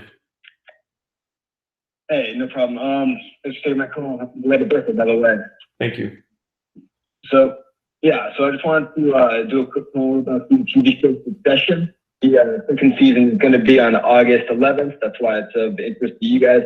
I'm not as good at Gematria as I am at picking up all of the signs and symbols that Hollywood throws out. But the TV show Succession, which obviously comes out on August 11th, is if you were to look it up in Google, if you could do that real quick, the first image, like the promo image, is of the family who the TV show's about a family that has like the biggest like news conglomerates. They're in charge of the biggest news conglomerate in the world. I've never seen it, but just because I saw it coming out on August 11th, it kind of caught my interest. And if you look at the promo, the second guy to the left is doing the Masonic hidden hand symbolism. So he has his hand underneath his coat. You can see a lot of prominent people like Prince Harry or a lot of other people, but he's like one of the most prominent doing the hidden hand, like with Melania and a lot of other things. But I just thought that was interesting. And then on the picture above them, it says "Take what's yours," with like it's like a whole fight scene. There's a bunch of animals and people like fighting with each other and everything. It reminds me of like chaos, you know, like the Masons order out of chaos. I just saw a lot of the symbolism there. So any thoughts on that? Or well, I didn't know anything about this before you just called, but I'm looking at it, and I see "Take What's Yours" has the same gematria as Tisha B'Av. Go figure. Oh wow. Yeah, 5382. So I'm going to look more into this. Very interesting. It looks like it's a show on HBO. Is that right? Yes. Yeah, it appears that way. Okay, so yeah, I didn't know anything about this, but I looked up exactly what you're talking about. You made it easy to find. I see the dude doing the hidden hand. I see the picture with the "Take What's Yours." I'm gonna look at this a little bit deeper tonight. So awesome. Yeah, it was just a quick call about that. I was at my aunt's house and I just saw the picture come up on the TV. And the second I saw was August 11th. I started looking at the big fight scene in the back. I started looking for if there were any like Masonic symbolism, and of course you find the hidden hands to the left. So, and I just did a little bit of research. Like I said, I didn't really watch this TV show at all, but it seems that it's all based on this family who is an enormous international media conglomerates. So that kind of entails or goes back to Gematria, the way that they encode everything in the media. Like a small of course, are always encoding everything in the media. Of course. Interesting. And what's funny is I'd never seen the movie A Beautiful Mind with Russell Crowe until recently. And I just had to laugh that what that movie does is makes him look insane by looking for secret messages being encoded in papers and magazines. I was like, huh. Okay, so that's the premise of this movie, is that he's crazy for looking for these secret messages, but that's actually absolutely what they do every single day. And then you're saying this show's about a media family. So I'll look more into it. Appreciate it. Cool, yeah. All No right. problem. Thanks for taking the call, Zach. Have a great night. Yeah, good work, man. Awesome. And I want to compliment that caller because, you know, I appreciate everybody who calls in, but I really wish that that was like how people called in. They called in with one great thought, one great idea, one great thing to share that's clear, that's easy to understand, that anybody can look up. He did a great job because he said, because I mean, almost all of us are listening on the internet, right? So we can all get on there. And as much as we hate Google, he said, go on Google, type in succession, and just look at this picture. And he identified what to look for. It was just all right there. And, you know, again, I appreciate all the callers, but a nice, clear example, something that's easy to digest, you know, just listening. You have to consider most people are just listening. They're not actually having a visual in front of them. So that's perfect for radio. So great job right there. All right, let's go out to New York. This man always does a great job. He usually has 3 questions or 3 points he wants to make. And I don't mind that either. Let's go out to New York City. Hey, Zach. Hey, man, what's up? On? All right, happy belated birthday. Thank you. I have 3 points I want to make. The first one, did you see the story about the baby born on 7/11 at 7 p.m. weighing 7 pounds, 11 ounces? I did see that. Okay, my next one. Did you hear about Mario Rivera catching slack because he support Trump? I didn't realize that about Trump. That's interesting. Yeah, so well, in New York, he catching a lot of slack because he's supporting Trump, and he said that Trump is a man of God. I don't really know the story, but I know that Mario Rivera, he supports Trump, and he catching a lot of slack in New York about that. Sure. And he just was inducted to the Hall of Fame unanimously, the first unanimously. Right. And another Trump story. Trump vetoed a bill that was supposed to ban selling arms to Saudi Arabia and to the UAE, whatever, over there. Huh. Trump wanted to sell some arms to Saudi Arabia, and the Congress wanted to ban him from doing it, so he vetoed the bill. So I thought that was interesting. He did that. Saudi Arabia. Because when I always think of Saudi Arabia, I always go back to 9/11. Because all the hijackers are from Saudi Arabia. Sure. They call Saudi Arabia the 51st state, not by accident. That nation might as well be ours too. So I'll have to look into that. About Mariano Rivera, his name equals 72, like President Trump. And I'd have to go back and look. I forget if it's unanimous vote or whatever. Unanimous. One of those words equals 72. Because I remember the headlines from when he was the first unanimous vote. But maybe that's part of the riddle there, that connection through 72. But yeah, great observations as always. Okay, and one more thing. This is a sports point. You know why San Francisco Giants are so hot right now? I think that because this is Bruce Bochy last year, and I think he need like 22 or 23 more wins to get to 2,000 wins for his career. So that's why I think San Francisco is going on this run, so he can get to 2,000 wins before he retires. There you go. Yeah, I think you're right. I think San Francisco is hot right now. Yeah, I think you're right about that. All right, that's it, Zach. All right, appreciate it, man. Have a good night. Okay. The other thing is just the way they script the games. I mean, we've been doing well with the Giants lately. Everything's lining up for them game after game. And no surprises there. Let's go out to Salt Lake City. Hey, Zach, how are you? Doing well. Thanks for calling in. Quick tidbit for you. I don't know if you saw the news flash. I got a flash that came up today on my phone. It was an encrypted message from President Trump, and the tweet that he put out was truth is a force of nature. I heard that. What the news flash was that came up on my phone. I just thought there might be some correlation between this and what's going on with August 11th. I did hear that. I hadn't done any research on it. Truth is a force of nature. Truth, yeah, and then it was actually reposted by Q too, with the WikiLeaks description of force of nature, which it gives a description of earthquakes. Okay, I'll have to do some thinking on that one. So. Yeah, see what you can come up with on that, but I'm sure there's some sort of significance there.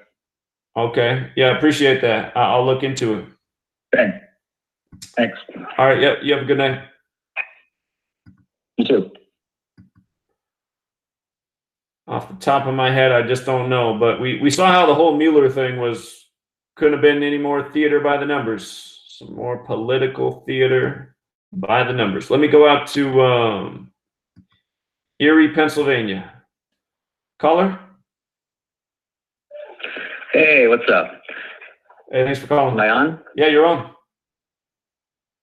Hey, yeah, I actually asked you just a bit ago if you watched that movie, the new Spider-Man. I just wanted to call in, and because the relationship of that movie to this work is insane. Like, the whole movie is about, basically, deception, like fake events and deception, and people believing pretty much ready to believe any insane thing that they're told. And, and even one part where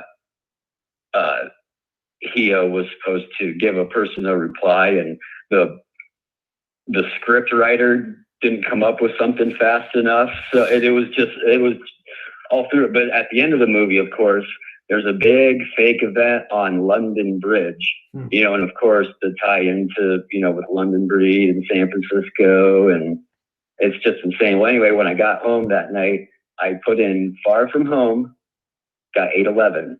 Then I put in Spider-Man. Wait, hold on. 811 again. Help me out. Is the new movie called Far From Home?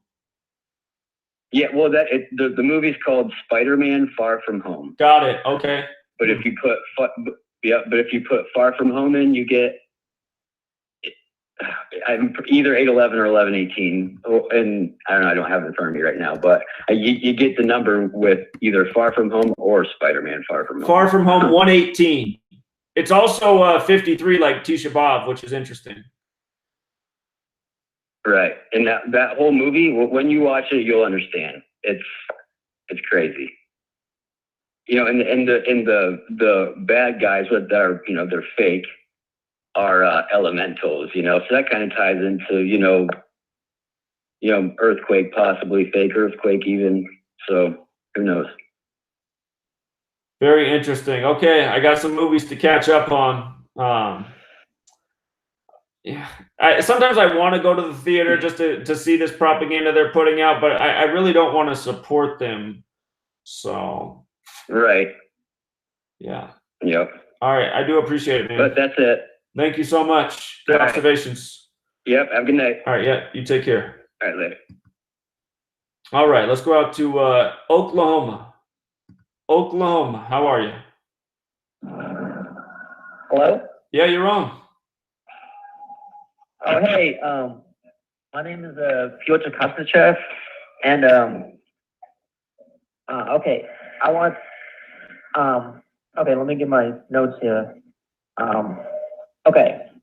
I found a quick connection between Dak Prescott, Super Bowl 54, and Nipsey Hussle. And if you type in the Gematria National Football League Super Bowl LIV, it equals 7,112 in reverse extended, I believe. Dak Prescott was born 7 years, 11 months, and 2 weeks exactly after Nipsey Hussle. Okay. So, I found that to be quite an interesting connection. That is interesting. That is And- interesting. I was just gonna say I've never decoded the Super Bowl by writing National Football League in front of the title of the Super Bowl, but it is interesting. So okay. And it also, if you write all that out, it also equals 254, which when you think of 254, you think of 9/11. And this year. Hold on. Pause right there, because the majority of people are gonna be like, "What?" When I think of 254, I don't think of 9/11, but I know why you think of that, because September 11th is the 254th day of the year. So okay, I'm following you, but just to clarify for everybody else. Okay. The Cowboys will be playing their 911th regular season game this year on December 5th versus the Chicago Bears. Okay. And if you type in December 5 in the calculator, oh wait, it's either December 5 or December 5th. December 5th, wait, hold on. Let me get my notes here. Oh, it's Sunday, December 5. Okay. Yes. It equals 811 in satanic gematria. Well, okay. This stuff's interesting, but I mean, if you pull out like all the ciphers and then you start like manipulating and like, am I going to do December 5th or December 5? Am I going to put the word Sunday in front of it? Like, you know, I mean, it's experimental, but I just look at historically how I've decoded things and been successful. I've never pulled out all the ciphers. I've never started like playing games and manipulating things to make it all fit. So I wouldn't advise decoding that way, but you do make a great observation that teams are going to be playing their 911th game this year. So I took that away. That was a great observation. I'm gonna pay attention. I want to see who the Patriots, because I think the Patriots and Cowboys joined the league in the same year, so that probably means they're playing their 911th regular season game too. I'm gonna pay mind to that. That's a great observation. So I like that you brought to the table. Thank you. And just to end my call on this, Zach, you should check out, there's a man that he puts out newsletters out every week explaining the current geopolitical events that have been happening the previous week. And his name is Benjamin Fulford, Fulford. And his newsletters, you should subscribe to his newsletters, because what he says in his he says he has sources in the Pentagon, in the European royal family, in the CIA that he gets his information from, and he has very interesting things to say. So his name is Benjamin Fulford. I got him up here, benjaminfulford.net. I see his website. Yes. But his newsletters cost money, but they're very, very worth it. You'll be surprised at the information that you learn from him. So check him out. All right. Yes.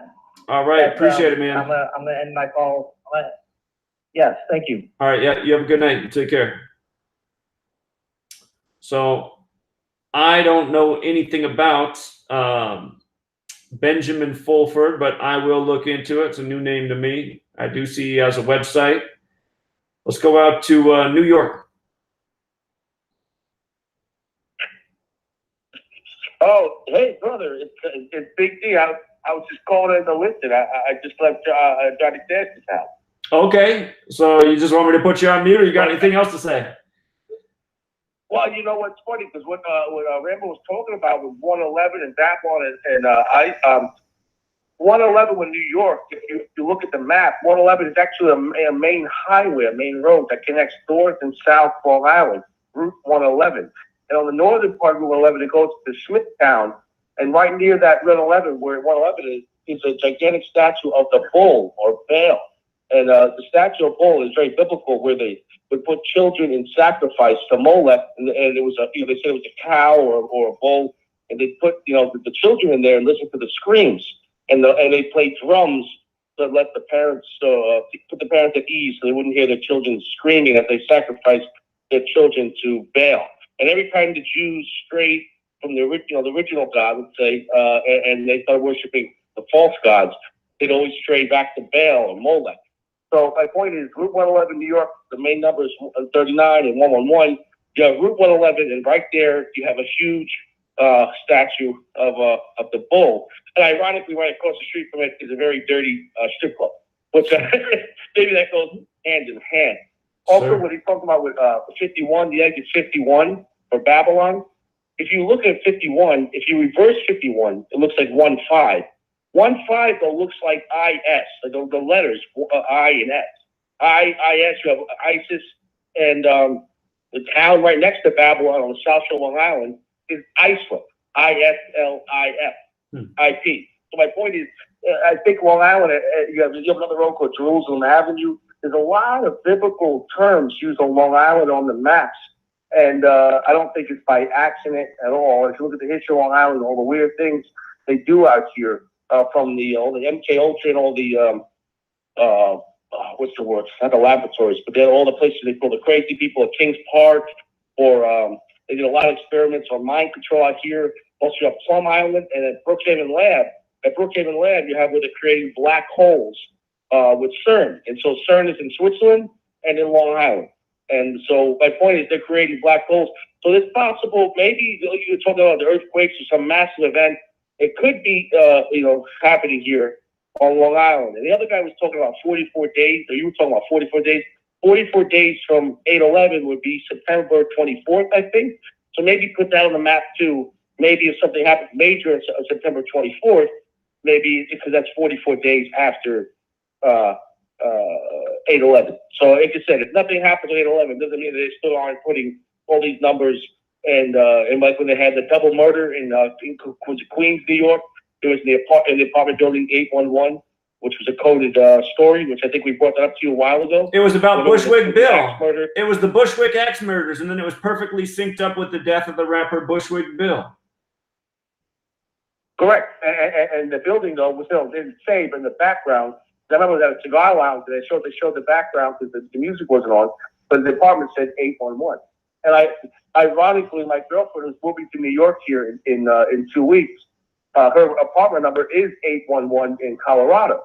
And it's very strange because I was born in 83. My daughter was born on 8/3. And we're moving into our new apartment. I'm moving in there on 8/3, August 3rd, 8/3. And if you know 83, verse 38, it deals with violence and murder. And I'll say this, my biggest problem I've had in my life is with violence, with fighting, and I was in the Marines 5 years. So I've learned over the past few years to, put that aside. But numbers, I think, lots of times can connect to the person or your personality traits, or maybe things that people say, oh, everyone has their demons. What if the demons that are assigned to you are the numbers that are assigned to you? You know what I'm saying? No, that's a possibility. I know people don't want to believe in that stuff, but I think maybe it's an idea we should ponder. Indeed. It's good to be open-minded. So. Okay, well, thanks a lot, brother. Like I said, I was called to listen, but like I said, Route 111 and having the gigantic statue of the bull or Baal right next to Route 111, and definitely ISIS or Islip right next to Babylon. And the Babylon and ISIS they're all connected. So I think it's definitely worth noting, and definitely I hope he calls in with more information about connecting New York. I think something big is due to happen pretty soon. Sure. All right, great points. Great call as always. You have a good night, friend. Be safe. You too, brother. All right, take care. Okay, so we got a little bit less than a minute before the break starts. I'm going to tell you who's in line. Be patient. I'm going to get to everybody's calls if you're on hold. We got Parkville, Maryland up next, Las Vegas, Nevada, California. Looks like Chigozie's on hold in Ohio. Be right there, Chigozie. Winter Haven, Florida, Indiana, Phoenix, Arizona, Modesto, California, and another Ohio caller. So that's the line right now. If you want to call in, 213-233-3998. I know I'll be able to get through that line and more. We got an hour left. The music should be kicking in any second.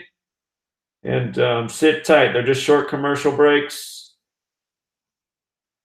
Be interacting with the chat here over the break in just a moment. So just a couple minutes of patience. We'll be right back, True Seeker.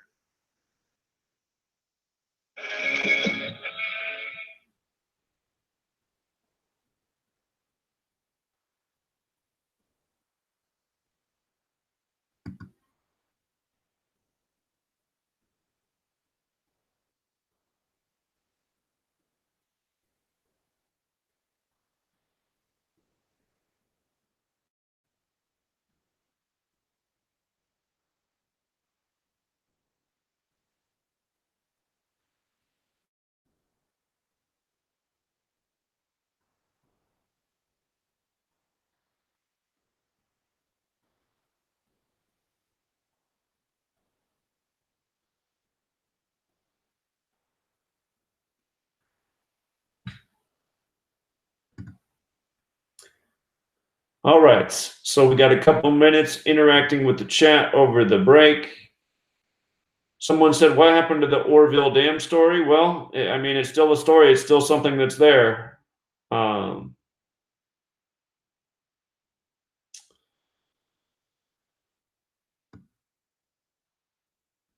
It could be one of those ticking time bombs. Hopefully our caller in the Bay Area, she's doing all right. I know she was really worried about that. Somebody said to follow the Great Shill, who's an absolute joke. I'm not even going to say their name, but Poison Ivy, that person you recommended, is a joke. Let me think. It was December. Yeah, so I remember that person called me a fraud for predicting an earthquake on December 6th, 2017. And I said I'd be all about 55 and have to do with Revelation 6:12. And I was right. There ended up being a 5.5 earthquake on that day in the mainstream headlines on a date with 55 numerology, earthquakes 55, which coincided with, Revelation 6:12 about the earthquake. And that channel that you're recommending made a point to attack me and say that my work was all a bunch of nonsense. And I just thought, what did that person uncover about the July 4th earthquakes? Nothing meaningful. So do the decode on that person's name. You'll find another 58, just like how all the big YouTube channels for the most part have 58 encoded.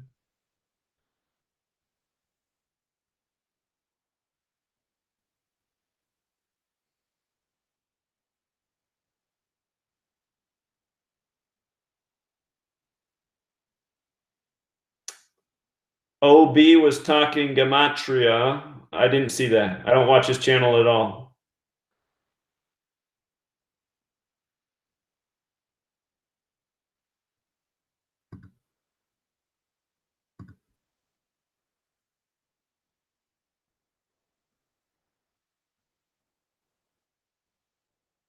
Yeah, I'll check out the headlines about the fires in the Arctic. That is really interesting.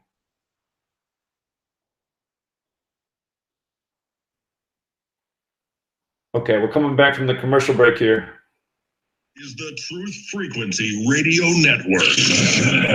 TFR. Truth Frequency Radio.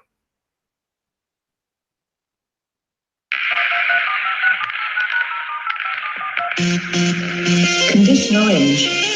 Condition orange. Situation delta in effect. Please enter your agent number now, followed by the hash key. You have to create couch. Don't watch. Don't read magazines. Don't even listen to NPR. Time comes when silence is betrayal. more for themselves and less for everybody else. But I'll tell you what they don't want. They don't want a population of citizens capable of critical thinking. They don't want well-informed, well-educated people capable of critical thinking. They're not interested in that. That doesn't help them. Think for yourself. Question authority.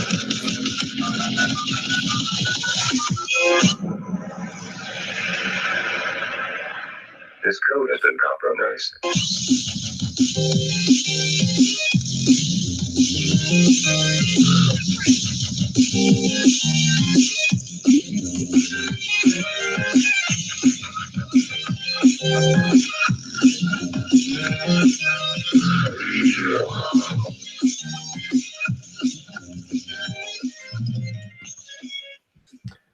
All right, we're back, Truth Seeker. We got an hour left. We're taking your calls the rest of the way. I just got to remember where we were in line.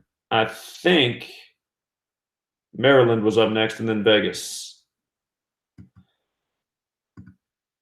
Maryland? Hey, Zach. Hey.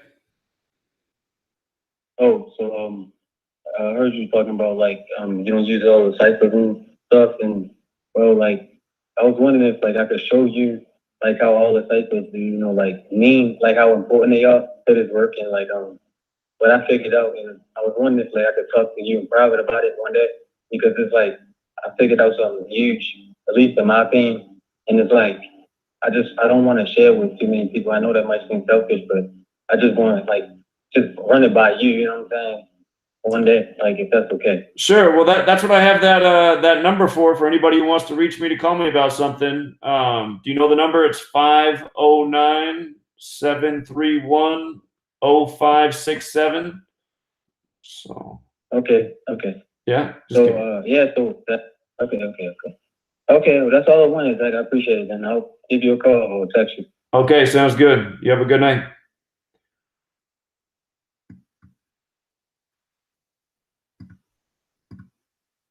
Let's see here. All right, let's go out to Las Vegas. Hello? Hello? Yeah, what's up, Zach? Hey, man. Yeah, so I wanted to talk about a word called mayat, and that basically just means in English that means math. And it just basically talks about how there's a sum to all knowledge. So when you reach this high point of knowledge, it's actually called math. And so I think that the study of Gematria kind of ties into that. And you're talking about the 42 laws of mayat? The 42 laws? The 42, yeah. And what the word knowledge equals 42, and so does the word math. I've actually talked about this in the past, but go ahead. Okay. Oh, have you? Mm-hmm. Have you? Okay, I didn't realize that. I have to check out that video. I didn't realize you had a video on that already. But yeah, I found that interesting. And then a couple other things I found interesting was the words light and the words weight. And I discovered that that light and light have like a connotation. So if you get light in your life, then I guess like things are more lighter, I suppose. And like if you have weight, then you have to wait. And that's like a metaphor. So like if you have a lot of weight on in your life, like as far as in your mind or in your, holding you down, you're gonna have to wait for things in life. And that's why certain things are like, mistimed sometimes. So sometimes we want things in our life, they take forever to get there. You're like, why is this taking so long to get here? I'm doing everything I'm supposed to do, and it's not happening for me. And I think sometimes that's what happens in our life, is that we have a lot of weight in our life, just holding us down, and then it causes us to wait. But if we have a lot of light in our life, then I guess our life becomes a little lighter, so to speak, and it becomes easier to move. I thought that was an interesting concept. Yeah, that's kind of all I wanted to bring up today. I really have too much, but you know, pretty much all I had. But I didn't realize you made a video on the my aunt, the 42 laws of mine. I have to check that out. Yeah, it's in my book too. All right, appreciate it, man. Oh, is it? Yep. Yeah. All right, man. All right, have a good night. Take care. All right, let's go out to California.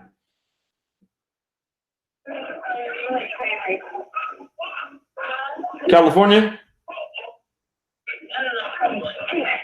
Maybe just listening. Sounds like busy room. All right, let's go out to, I believe it's Chigozie. Hey, Zach, how's it going? It's going well, man. Thanks for calling in. Yeah, no problem. Yeah, I know how you love the Masonic rituals that they blatantly show, as in, you know, it'll be a very clear tribute to Freemasonry. And I call them to share one that Delaware County, Ohio did with the Property Brothers. You're familiar with that show, the Property Brothers, the twins? Who do like home renovations and whatever? I haven't seen it, but I'm sure it's out there. Yeah, they're pretty famous and popular, but they came to Delaware County, Ohio on July 21st. And you can go on Twitter and see the picture. If you go to Delaware County Sheriff's Office, but one of the tweets you see, one of the sheriffs, he's doing the hidden hand, as in holding his wrist. So he's just clearly telling everyone that he's a Freemason. And on top of that, he's with the Property Brothers. We know Freemasons are brothers, a brotherhood. And Property Brothers they're into the whole, you know, house flipping, remodeling, building. The whole theme is building. And we know the Scottish Rite Freemasons are builders. And the brothers, their last name is Scott. So their last name is Scott. They're here with a bunch of police who are the Freemasons doing the hidden hand.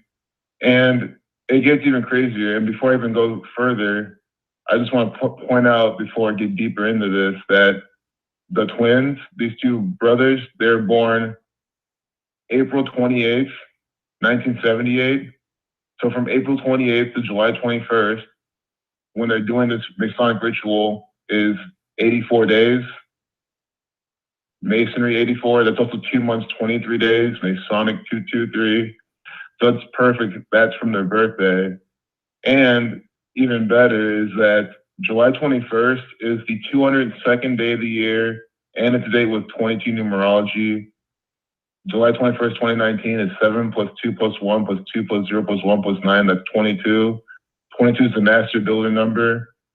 And if you read a master builder number in the English ordinal, it equals 220. So, and the word master equals 22 in the full reduction. So they're doing this clear builder ritual on a day with 22 numerology and the 22nd day of the year. It just cannot be any clearer. And it's a day with 47 numerology. Ohio equals 47, Foundation 47. So that's real quick about your master builder example. So I saw the movie First Man just the other day, the movie with Ryan Gosling about Neil Armstrong and the moon mission. And prior to seeing that movie, I put out a video talking about the anniversary of the moon landing by the numbers. And I even talked about the movie First Man without seeing it, just what they encoded in the title of the film and having Ryan Gosling star and all that. And in that video, I talk about 147. I talk about how outer space equals 147, conspiracy equals 147, spaceship 147, Freemason 147, man on the moon 147, et cetera, et cetera. In the first 11 minutes of the film, they put the number 147 on the screen twice. And this is this new movie, First Man. The first time they do it is when he's trying, it's one of the missions prior to supposedly going to the moon. He's trying to get back through the Earth's atmosphere and he's struggling. And they're showing how the Earth's atmosphere is at 147 miles up, or whatever the rate of measurement is. Maybe it's not miles, but it's 147 something. So they're showing that the atmosphere is at 147 and he's having trouble getting through it. But then about 10 minutes later, or 5 minutes, in the first 11 minutes, both of these things happen. later he has all these equations written down of him, and one of them says V equals 147, and that made me laugh because V is the 22nd letter, 22 is the master builder number, and if you just write out master builder, it equals 147. And supposedly one of Neil Armstrong's equations is V equals 147. And I'm just like, and meanwhile, I have turds out here in the world like Marty Leeds, who is a Mason, saying that all of this is nonsense and this isn't how you do Gematria and this is all BS. It's like, dude, anybody with eyes to see can verify in 2 minutes that this is absolutely what's going on. And I just wanted to chime in about that with regards to what you were saying about 147 and master builder and all that. So. Oh yeah, thanks a lot for that example. That was perfect. That was excellent, and it just shows they're such into these numerical rituals, these patterns, and it's just so clear to see. Mm-hmm. And a few more points in this one is Scott equals 58. Right. But going back to so clear to see, it is so clear to see, and it's because of that is, you know, you get people like Marty Leeds saying those things. I think it just makes it very clear, like what their mission, their agenda. Exactly.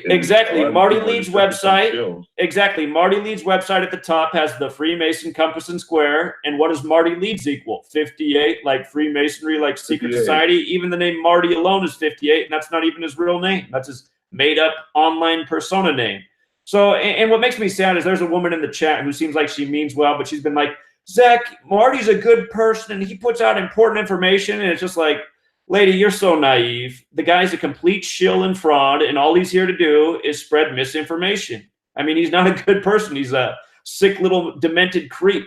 And I know that for a fact because he trolls me. He has my Skype handle. He'll never debate, but he'll constantly talk about my work.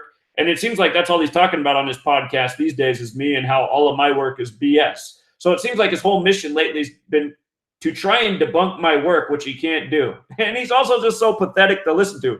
He's like, only my cipher's the real one, and it's obvious it's real because Jesus Christ and English equal the same thing. It's like, dude, what kind of argument is that? Not to mention if you just use just using the alphabetic order, English, Gematria, Jesus, they all sum to 74. So even what kind of argument is he making? I mean, the guy appeals to the lowest of the low, but enough about him. Sorry, man. What else is on your mind? Oh, I completely agree. I mean, he just exposes himself with just what he says. But yeah, it's pretty much that. I mean, Scott equals 58. The last name is Scott. Freemasonry 58. Columbus Police 58. Just pretty much that's the whole ritual. Delaware County equals 211 to 47 prime. The word build equals 33. I think a build equals 33. Rights equals 33. Craft equals 33. You know, these types of numbers, or these types of words, going back to Freemasons and what they're all about. But yeah, that's pretty much it. I know there's probably other callers on the line. I just really wanted to share this example. Hey, what did you say before craft? What word did you say before craft equals 33? Oh, right. WRITE. Oh, right. Got it. Type of words. Yeah, that's pretty interesting. Just, you know, more evidence that this language, this modern English, is crafted by this gang as well. That's very undeniable as well. It is. It is undeniable. So. Yeah. Well, it should be, but a lot of people do deny it, man. A lot of people do deny it, but it should be undeniable. They really do. It's so sad. Yeah. I mean, I just keep spreading this word. I keep compiling the examples. Keep showing it to, you know, many people as I can and getting this word out because I feel like it's the best I can do right now and no point stopping. Well, I appreciate it, Chigozie. You do work hard. For people who don't know, Chigozie, he's had a YouTube channel for years. How long have you been doing it now? Time flies. Have you been doing this for about 2 years now?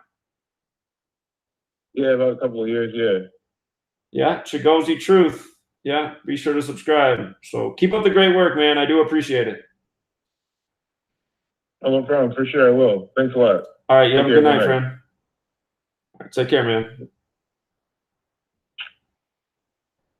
Chigozie's brother's been calling in lately, too. I don't know if he called in this week.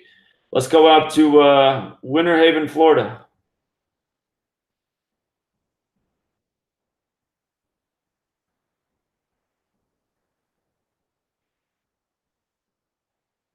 Florida. Are you there? Maybe just listening. I'm assuming you're just listening. Let's go out to Indiana. Hey, Zach, what's up, bro? It's Rich. Oh, Rich, man, how you doing? Well, honestly, I'm low on energy every day, but, you know, hanging in there, bro. Are you still in the hospital? No, I'm out of the hospital as of like the 17th, and I go to dialysis a few days a week, and it's been really rough. So they say I need a month of dialysis before I can start feeling normal. I have no appetite, you know, have to take all this medicine and fatigue. So yeah, it's been pretty rough, man, but it's okay. We're hanging in there, bro. We're strong. I want to give a shout out to Chigozie as well. He's also an admin on Daily Dose of Gematria. We have endless videos of Zach's that you guys can all be out here sharing links to your family and friends, showing them what's up. Did you see those 7 links I sent you, those riddles, Zach? Great work. I did. Thank you. Yep, those are undeniable. Just the way they're typed out, I edited them and stuff, so, you know, they needed edited. One of my admins, James Birdman, he couldn't call in. He wanted me to tell you about something. I'm reading it here. About the band Slipknot. We know about their song, The Killing Name. They have a new song that came out yesterday called Soulway Faith, or no, Soulway Firth. Just a quick little note in are you familiar with LCH Kabbalah? Uh-huh. Is the name of the song Soulway?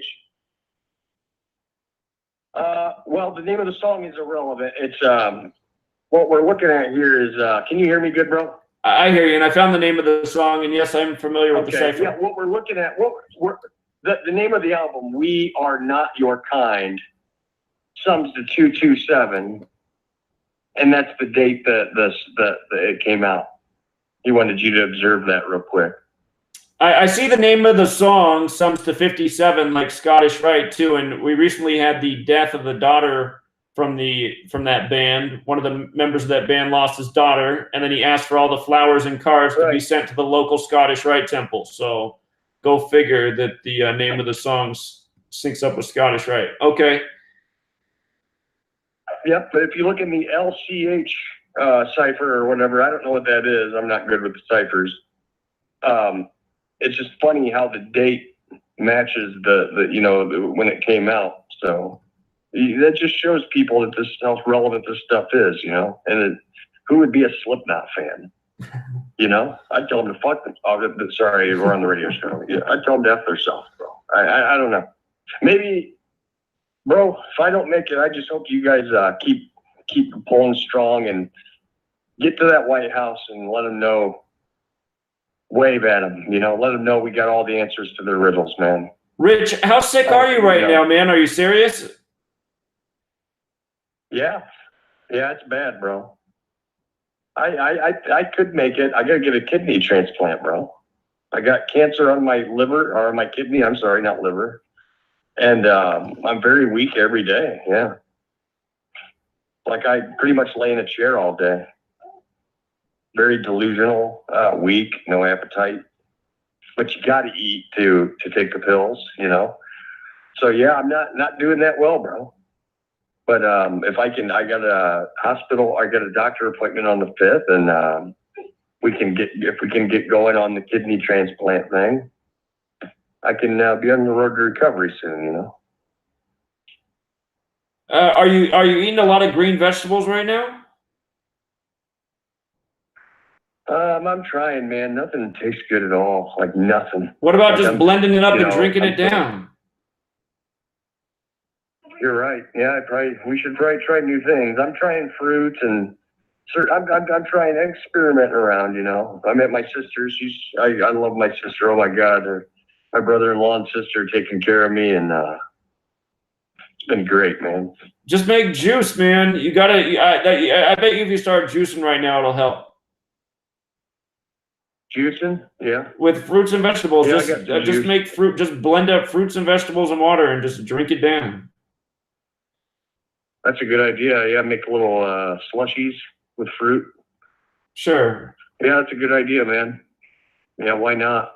But yeah, the kidneys are failed, so it's like it's not like doing this will heal the kidney. So that's the problem. No, I get that. I get too that. much stress in my life. Right, I get that.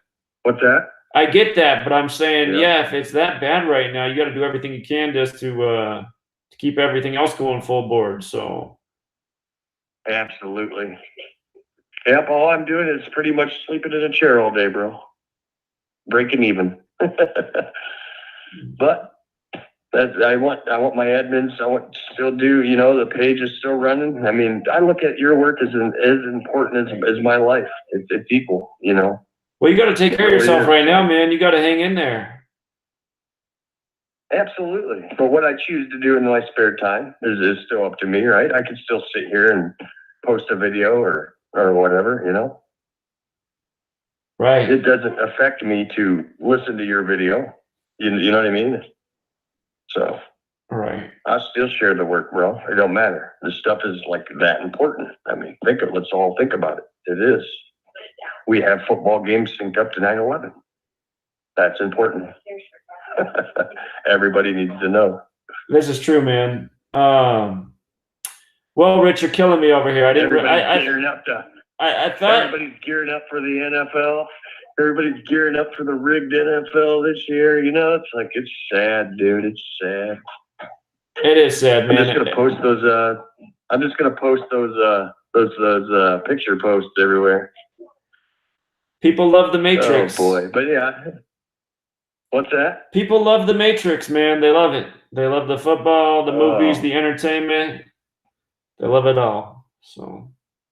They're all just a piece of crap, bro. And we need to get the word out there and let them know they're a piece of crap. You got to figure out how to do that. How do you get a kidney transplant? Where do they come from? People who are dead? That's a good question. I got to get on a list. But since there's some cancer on there, they can take the cancer out with the liver. I keep saying liver, bro. It's kidney. They can take it out with it. That's the fortunate part. But there's, they get through the processes. People can volunteer to give a kidney, but I don't really like that. I'd rather if somebody died and matched. You know what I mean? I don't want to take somebody's kidney. But there's a couple people, in my life that said they'd give me a kidney, and I don't know how serious to take that or if I'd want to do it. But it could take 5 years or something, I've heard, Or if I find somebody, maybe I'm going to get disability soon. So maybe I don't have nothing to spend money on. So my money can just add up, and maybe somebody will sell me a kidney. Who knows? Maybe I can save up 10 grand and buy one. Who knows? To happen quicker. But yeah, typically I think you got to wait for people to die and be on the list and match with them. So you have to have a match, huh? How do they know if it matches? Yep. Blood type. Blood type. Okay. Yep. I'll look into see if I can donate you a kidney. Because I got to support you, man. You do more to share this work than anybody else out there. So I need to figure out what kind of blood type I have. Kidney, Zach. Well, you only need one kidney, right? Your damn kidney, bro. You only need one kidney. You only need one kidney. You're right. You only need one. You're right, brother. Yeah, I know. And the gesture just fills my heart with joy, bro. I appreciate you. Well, I didn't realize it was that bad because last time I talked to you, you said you were out of the hospital and you were doing a lot better. So. Well, yeah, when I was in the hospital, I was feeling great. I was eating food. Everything seemed great. And as soon as I get out, that's why I don't trust the government, man. How is it? It's probably the medicine they have you on. Right? It's probably the medicine that you're on. Yeah. Exactly. Well, that's why I think maybe get rid of the drugs and just eat green vegetables. Do some research first, but I can't. But I can't go against. If they're telling me to take a pill, how do I go against? How do I not take it? Well, what happens if you don't? Some of it's good for me. Well, I do some research. I don't know, bro. I do some research. Yeah, it's a no-win situation. It feels like, but I think after 10 days, I think when this one steroid pill is gone, I think I'll feel a little better. I'm trusting them, bro. I think I'll get in the right direction. So, Yeah. but, yeah, man, I don't want to take up all the time, bro. But yeah, we're struggling every day, but I try to keep up, try to keep positive, you know. I'm gonna go find out what kind of blood type I have. What kind of blood type do you have? I don't know. I got to find out, bro. I'll find out at the doctor's appointment on the 5th. Okay. I need to go find out what type I got. Also, you have headaches every day still, right? You need to get to the doctor, bro. Everybody out there harass Zach and tell him to get to the doctor to get checked up. Maybe you got bad kidneys, bro. Well, that's probably a sign we got matching kidneys. So I'll have to look into it. You still having bad headaches every day? I get them most days. Hey, Rich, the commercial's about to kick in, man. Get some rest. You got my number, so give me a call later. Get some rest, man. You have a good night. Absolutely, bro. All right, take care.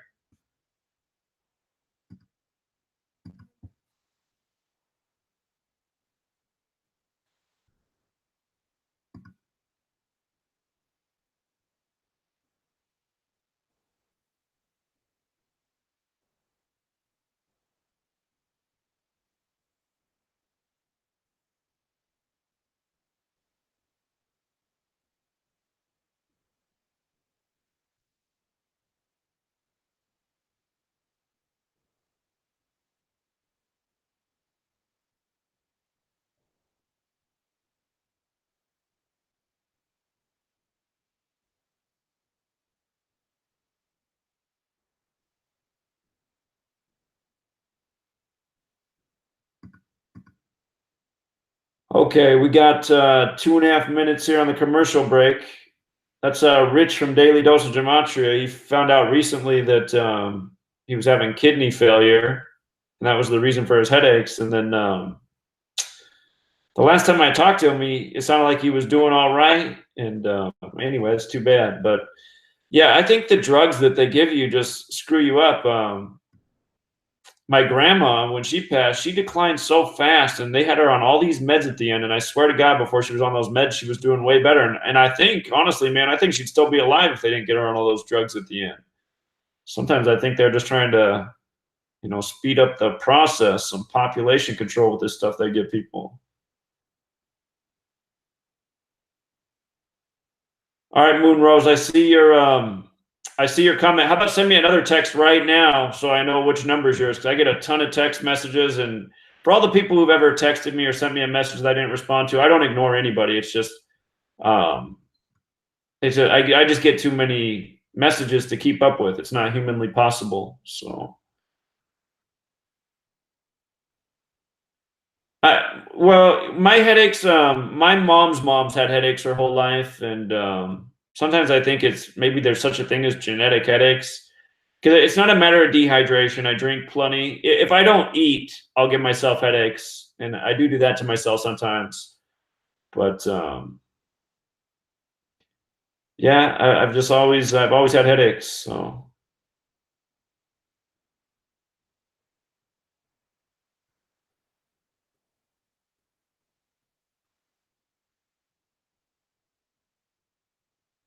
send me a text, John, and I'll get Rich your number.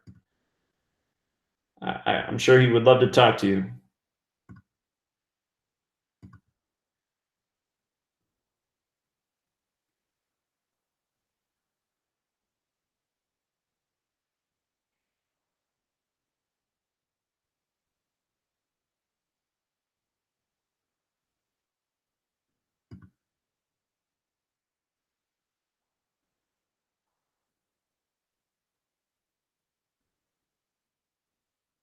All right, we're coming back from the break here.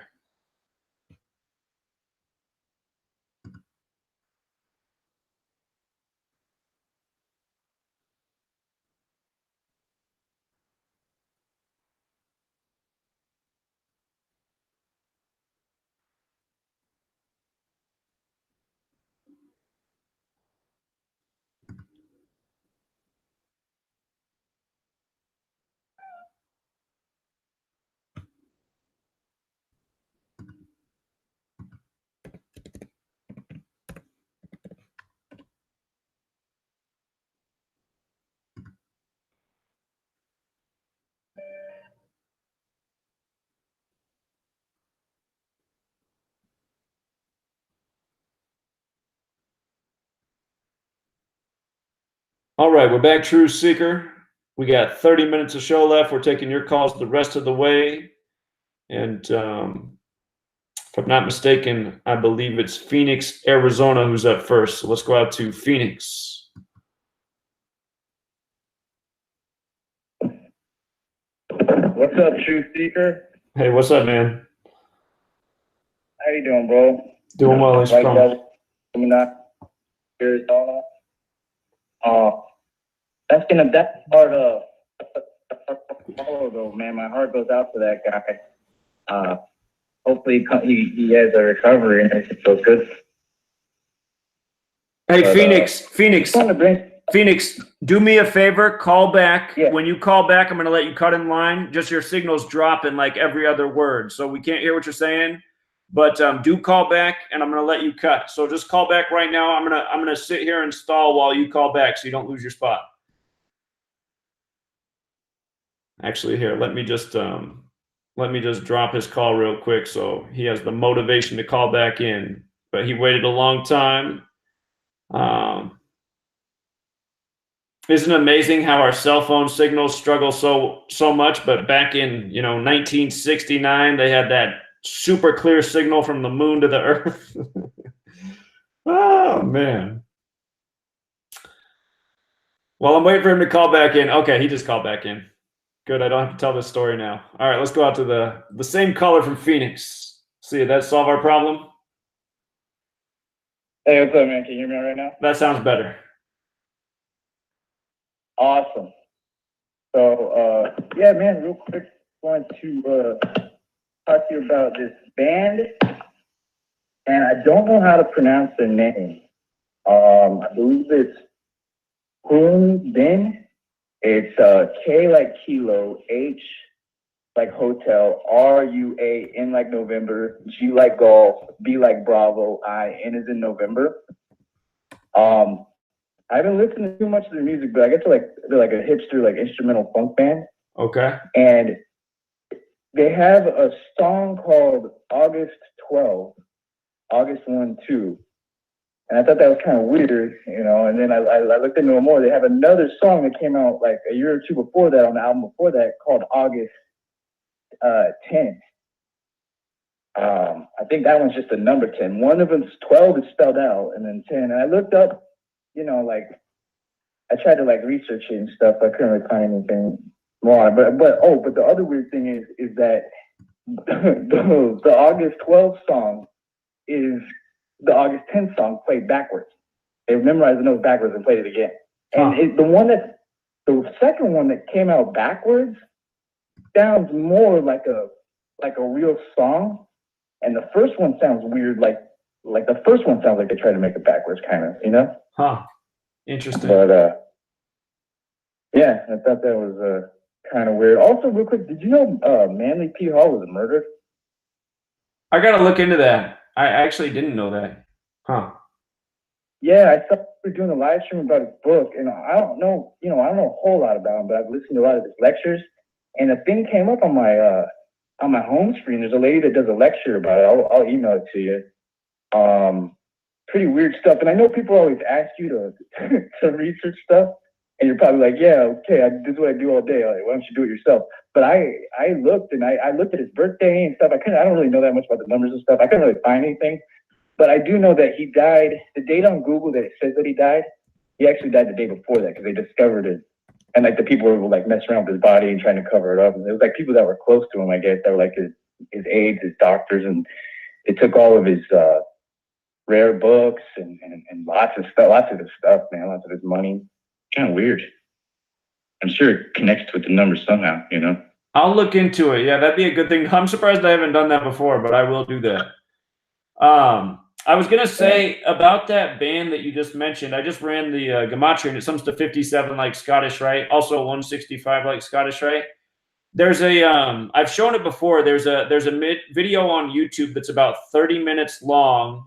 If you do a web search for House of Temple tour, a bunch of things will come up. But if you keep scanning, there's a video that's right around 30 minutes long. And in that video, they go to a book on the bookshelf, and they talk about how every year on August 10th, I'm gonna have to go back and watch myself, but there's this special, there's some structure they built that has some astrological alignment that lines up perfectly every August 10th. And it has something to do with that Scottish Rite building. So I just noticed you said that band has a song called August 10th, and then they got Scottish Rite in the name. So I'm humming and hawing over here, but yeah. Okay. And it's so weird, and it's like the band. It's like a band that's so weird and like so out there, and like maybe even you can't even say leftist that you like wouldn't even think they have anything to do with that with Masonry. You know, it's so weird, man. Well, it could be a coincidence, but I don't know. So I'll look more into it, man. It's interesting. For sure, bro. Thanks for taking my call. I appreciate it, man. Thanks for all your work, everything you do. Yeah, you're welcome. Thanks for calling in. You have a good night. All right, Zach. Have a good one. Yeah. All right. Let's see. I think Modesto, California is next. Caller? Hello? Hello. Hey, Zach. I just have one question for you. Please. Whoever created the Gematria calculator, how did they know what these numbers sum to or what they were correlated with? Unless, of course, they were a part of the cult themselves. I don't understand your question. So you said it was created recently, right? Because I understand that this information of Gematria has been in practice for a long time. But if I can recall in one of your past videos, I remember you saying you had knowledge of whom created the actual calculator. Yeah, his name's Derek. He's called into this radio show a lot of times. But he didn't really have any knowledge of any of what the numbers mean other than what he learned from me. He just built the calculator with the ciphers in there. So when you type, it gives you the numerical output. So. Okay, that's interesting. What do you think he'd done? So explain it a little bit more. I was just wondering how he had insight onto how he knew what these numbers correlated with if he's not an insider himself. Well, he learned almost everything from me. Okay, so here I can answer the question. He learned almost everything from me. He's made some of his own discoveries, but the way I found out what the numbers meant was by putting in a ton of time just decoding history. Like, for example, once upon a time, I thought, let me start looking at mysterious things. And I was like, let's look at the death of Tupac and Notorious B.I.G. And I noticed, I said, oh, look at that. Both of them died on dates where the numbers add up to 38. And I said, I wonder if 38 means something. So I was like, what would be a number that would make sense? Let me try out death. So I write out death, and it equals 38. I said, oh, look at that. Death equals 38. And then I write out rapper. And I'm like, oh, look at that. Rapper equals 38. And then lo and behold, it turns out murder and killing, these words sum to 38. And then I look beyond just their two deaths. I started to say, wow, look at all these suspicious deaths throughout history on dates with 38 numerology. And I mean, that was years ago. And now since then, we've had like 1,000 new examples come up. You know, they come up every week, literally. Like here's another person dead on the date 38 date numerology, dead 38 days from their birthday. So there can be no mistake that that number is associated with death. So, and it's been like that with everything. I mean, that's how we discovered the relevance of certain numbers. And there's still so much more to learn and understand, but the way I dug up meaning for any of these numbers was just by going through history and documenting and recording and writing things down on paper, and then eventually in blog posts, and just documenting. So. Right, but whomever created this code obviously wanted to keep it in secrecy. So I'm wondering how someone like you is able to get this information. Even though you've been studying it for a long time and the knowledge is right in front of your face, it seems like whoever created the calculator had to have some insider knowledge. Well, I would imagine the people who created Gematrix and those websites definitely had some insider knowledge. But Derek essentially just, took what I was doing and made a website that was easy for everybody to use. So I don't think that he really applied any definitions to numbers. And still most of the stuff he talks about is what he learned from my work. But you just asked me like how I could figure it out. Anyone could have done what I did. I just had the willingness and took the time to do it. I mean, like I said, I just looked at the events that are known in history and recorded the patterns and connected the dots. So I think that should be easily understood. Yeah. I think there's a lot of validation behind your work. I would agree. So thanks for that. All right. Thanks for your time, man. All right. Yeah, you're welcome, man. You have a good night. Yeah. So, I mean, honestly, everything. So people will always say that, like, "Oh, you're a shill because you know too much." But I'm like, what do I know that anybody else couldn't know? All the stuff that I've ever learned is from, you know, books that anyone can get, movies that anyone can see, television programs that anyone can watch. I just took the time to research and connect dots. And for people who show up and they've been watching for a month, they're like, whoa, how can you know all this? Well, I mean, people who've been watching since I was on the whiteboard, they realize that this has been building for 6 years straight. This is when you work at something for 6 years. And if you came back in 6 years from now, I'm sure we'd know a whole lot more that we don't know right now. So to me, it's just a continual work in process. Let me go out to Winter Haven, Florida. Hey, sorry for the dead air earlier. Oh, it's okay. Thanks for calling back. That glass guy, you know, the one thing that I've thought about is that Gematria, like, is probably one of the first things that computers were used for. Like, after, like, adding and subtracting, it probably like, hey, let's put some words in there and see how that works. I mean, it's just a natural progression of thought to try that. I agree. Yeah. Another thing I wanted to say really quick is for anybody that's got migraines, I've been having migraines since I was in like 2nd grade, and recently my mom bought me this thing. It's a peppermint inhaler. It's like a natural thing you buy at a health food store or something like that. You can buy them online, and the brand is Olbas, like OLBA''S. And it's that seems like that's been the best thing I've found recently. It's you can actually get rid of a headache sometimes. Somebody just recommended peppermint oil too, so sounds like there's something to peppermint. So great tip. Yeah, it is the same thing. It is the same thing actually. And like to save money, you can just buy the oil and then like put it on a rolled up paper towel real tight and put it in, clean one of the storage containers and put it in one of those. That's what I've been doing just to save money. Okay. What I actually called about, maybe I've called about this before, so stop me if I did. USB Type C.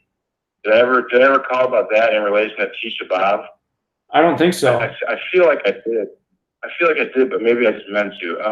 I noticed I was looking at the Wikipedia article a while back, and I noticed that it was like the design specification for it was published on August 11th in 2014. And for the people that don't know what I'm talking about, USB Type C is the reversible connector that stuff has now. Like, so you don't when you don't have an audio jack. Like, I guess all the Apple stuff's has had it for a while. It's one of these. I don't have anything that's got it. It's one of these. I'll put it on the screen.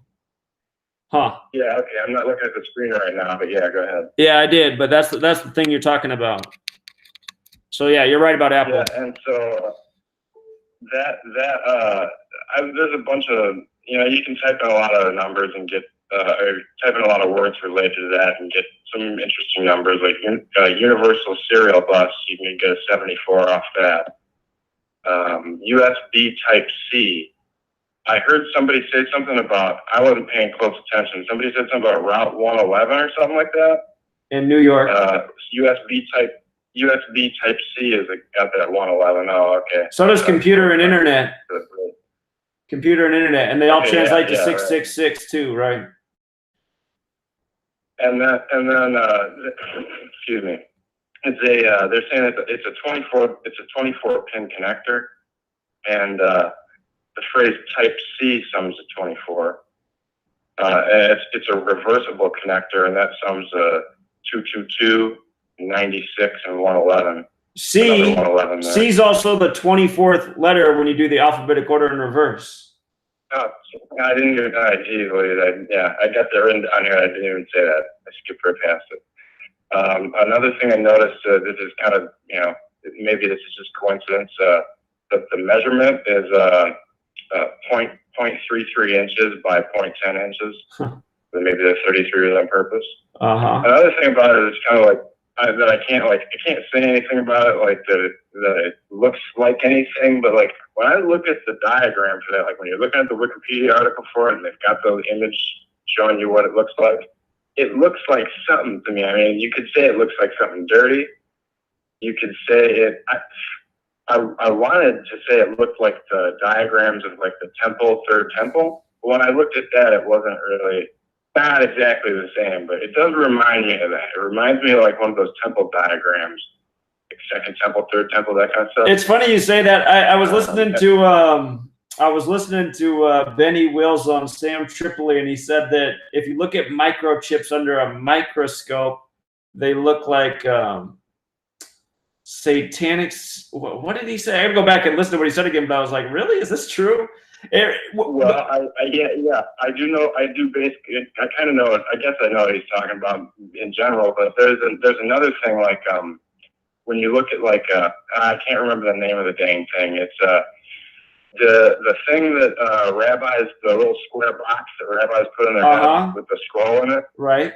That, like, when you look at how that thing is constructed, it's real similar to how Intel or whoever would design a heat sink for a processor. It's pretty much the exact same layout of like, here's the thermal pad, here's the heat sink. It's shaped like one of the little boxes. When you see the diagram, it's pretty astounding how similar they are.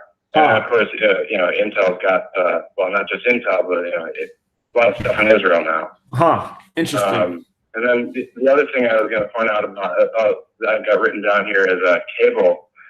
Cable has the same consonants as Cabal. I don't know if that's a coincidence or not, but I just thought it was kind of funny. There's something else I was going to say about this, but I guess it's eluded me here in my notes. I did have one quick response to Rambo. He was talking about, I think he was talking about Babylon and quakes and stuff. Maybe those weren't the two topics exactly that he was talking about, but that's what I typed into the calculator. I noticed that the consonants for Babylon, BBLYN, have total overlap in the 4 base ciphers with the word quake. The whole word quake with the consonants. Interesting. 55, 19, 80, 26. I don't know if those mean anything to what he was talking about, but interesting total overlap there. That was pretty much all. Oh, there was one other thing I wrote down here that I was going to. It's another point, unrelated. Tell me if you've noticed this before. Christmas. If you do 33 days before Christmas, you get to November 22nd. Okay. And then if you go 333 days after Christmas, you also get to November 22nd the next year. It's interesting. And I don't know if you noticed that one before. I just had that. It was one that I noticed like while I was waiting. Well, good observation. I hadn't, but I do appreciate it, man. Thank you so much. Hey, Davey. All right. Yeah. Have a good night. All right. Let's go out to California. Hello? Hello. Hello, Zach? Yeah. Thanks for calling. Zach? Oh, it's East Bay. What's up, East Bay? I thought you disappeared, man. Oh, well, I'm a musician. I've had this regular gig on Wednesday nights, and I've had to listen later on YouTube. I hear you. East Bay. So your phone signal's dropping out again, man. It's doing the dropout thing, but it's good to hear your voice. Okie dokie. All right, man. Glad you got the killer gig. Yeah. All right, brother. Have a good night, man. Glad to know you're still out there. All right, let's go out to Ohio.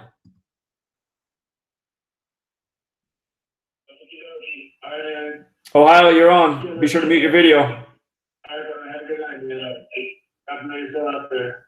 Caller. Go out to Ohio. All right. Caller, you gotta talk through the phone and mute the video. Ohio, you're on. Be sure to mute your video. All right. Hello? Yeah, you're on. Hey, Zach. Yeah. Can you hear me? I hear you. Hey, Zach. Yeah, you're perfect. You're perfect. Can you hear me? I hear you. Okay. Hey, yeah, I was a college student at college like last year. I tried to explain to my college class, and my professor, he was on Broadway originally, and yeah, he got really like pissed off at me. It was like cussing me out outside my classroom after I gave the speech. Because he got, I don't know why, but he got extremely pissed off at me. And I couldn't understand why, but it's because, I don't know, they like sent him home to become nothing. So I think that's why he got pissed. Because he was relegated to being nothing after the fact. But see, I sustained got a traumatic brain injury one time a couple years ago. So yesterday I went to the doctor. I had to go take a urine screen for fucking. I'm on all kind of pills for the traumatic brain injury here, but I had to go take a urine screen to receive back because I was using marijuana. So to have any controlled substances to help with the brain injury in the state of Ohio, you cannot have marijuana in your system. So to get the pills back that were helping control this stuff here, you can't have marijuana in your system. So I finally passed the urine screen, but to get the urine screen yesterday, to take it at our hospital in Norwalk, Ohio at Fisher Titus, I went there. So I explained to the lady about the law in Ohio at the desk when I first came in. She took me into the lab, and after I told her about it, she took me into a room and pulled a curtain.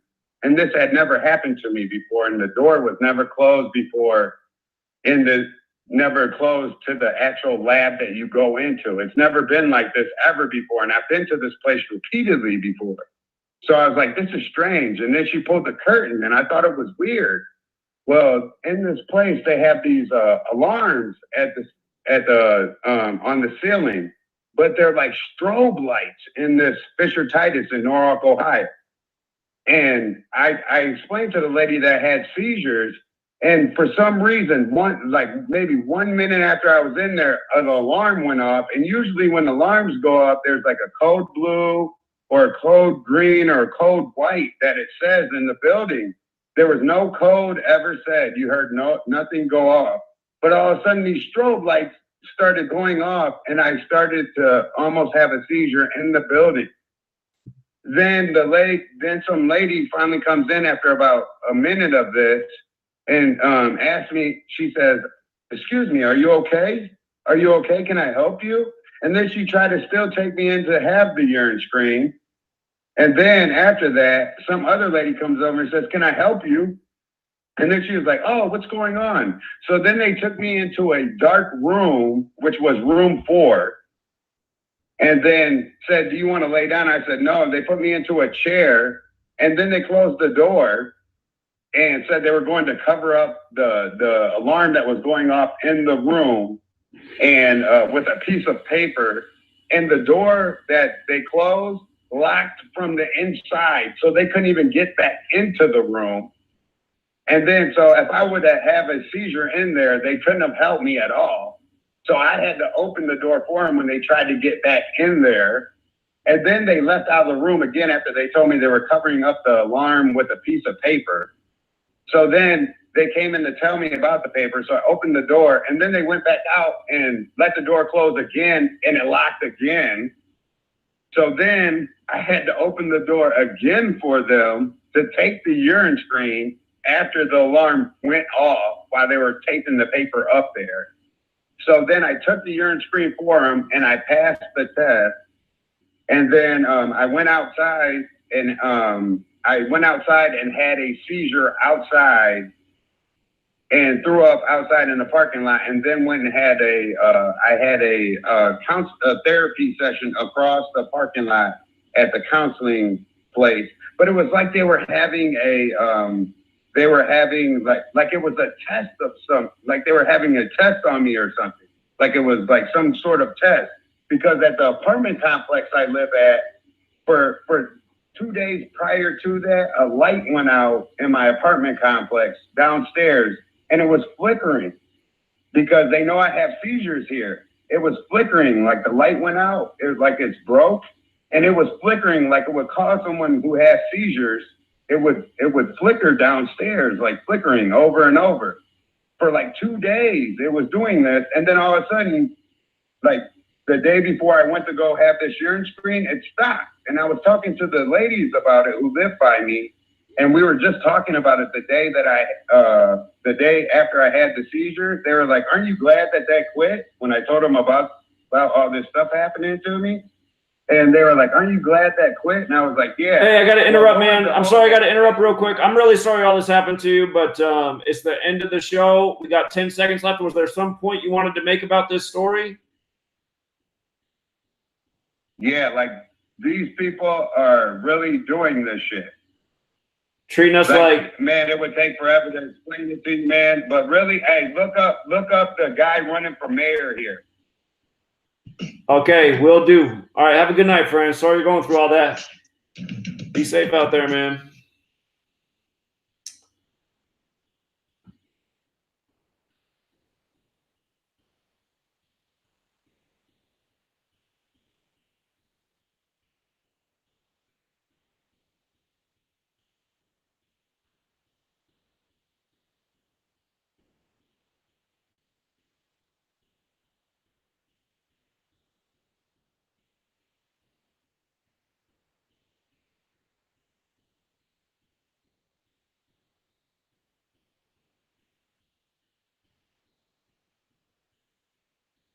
All right, Truth Seeker, that is the end of the show. And you just never know what call you're going to get next. There were about 3 or 4 people on hold when the show ended. And I did let the last caller go on for a minute. But,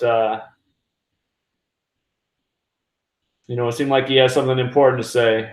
So if anybody does want to phone in, we're on the backup phone number now. Let me change the video title phone number. If you want to call in, and please don't call in right away unless you are one of the people on hold who I didn't get to. But if you were one of those people and you're still with us, the number to call in is 509-731-0567. Already got somebody calling in here. Caller? Hey, I'm the mom here. Lindsay here. Thanks for calling when's in. your birthday? Did you say happy birthday? I appreciate it. Yeah, how was your birthday? What'd you do? We're super curious. What did I do for my birthday? I went to a winery and hung out at a winery for a while. And I actually mowed the lawn on my birthday too. And I like mowing the lawn. So for people out there going, why would you mow the lawn? I like mowing the lawn. I always wish I was just a landscaper, but my sweet lady made me a nice meal for dinner. So but that's what we did for the birthday. Awesome.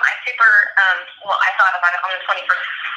So, okay, so I was listening in, and as a mom, I was like, yes, peppermint oil. All you headache guys, you guys have got to get into some peppermint oil. And doTERRA, DOTERRA.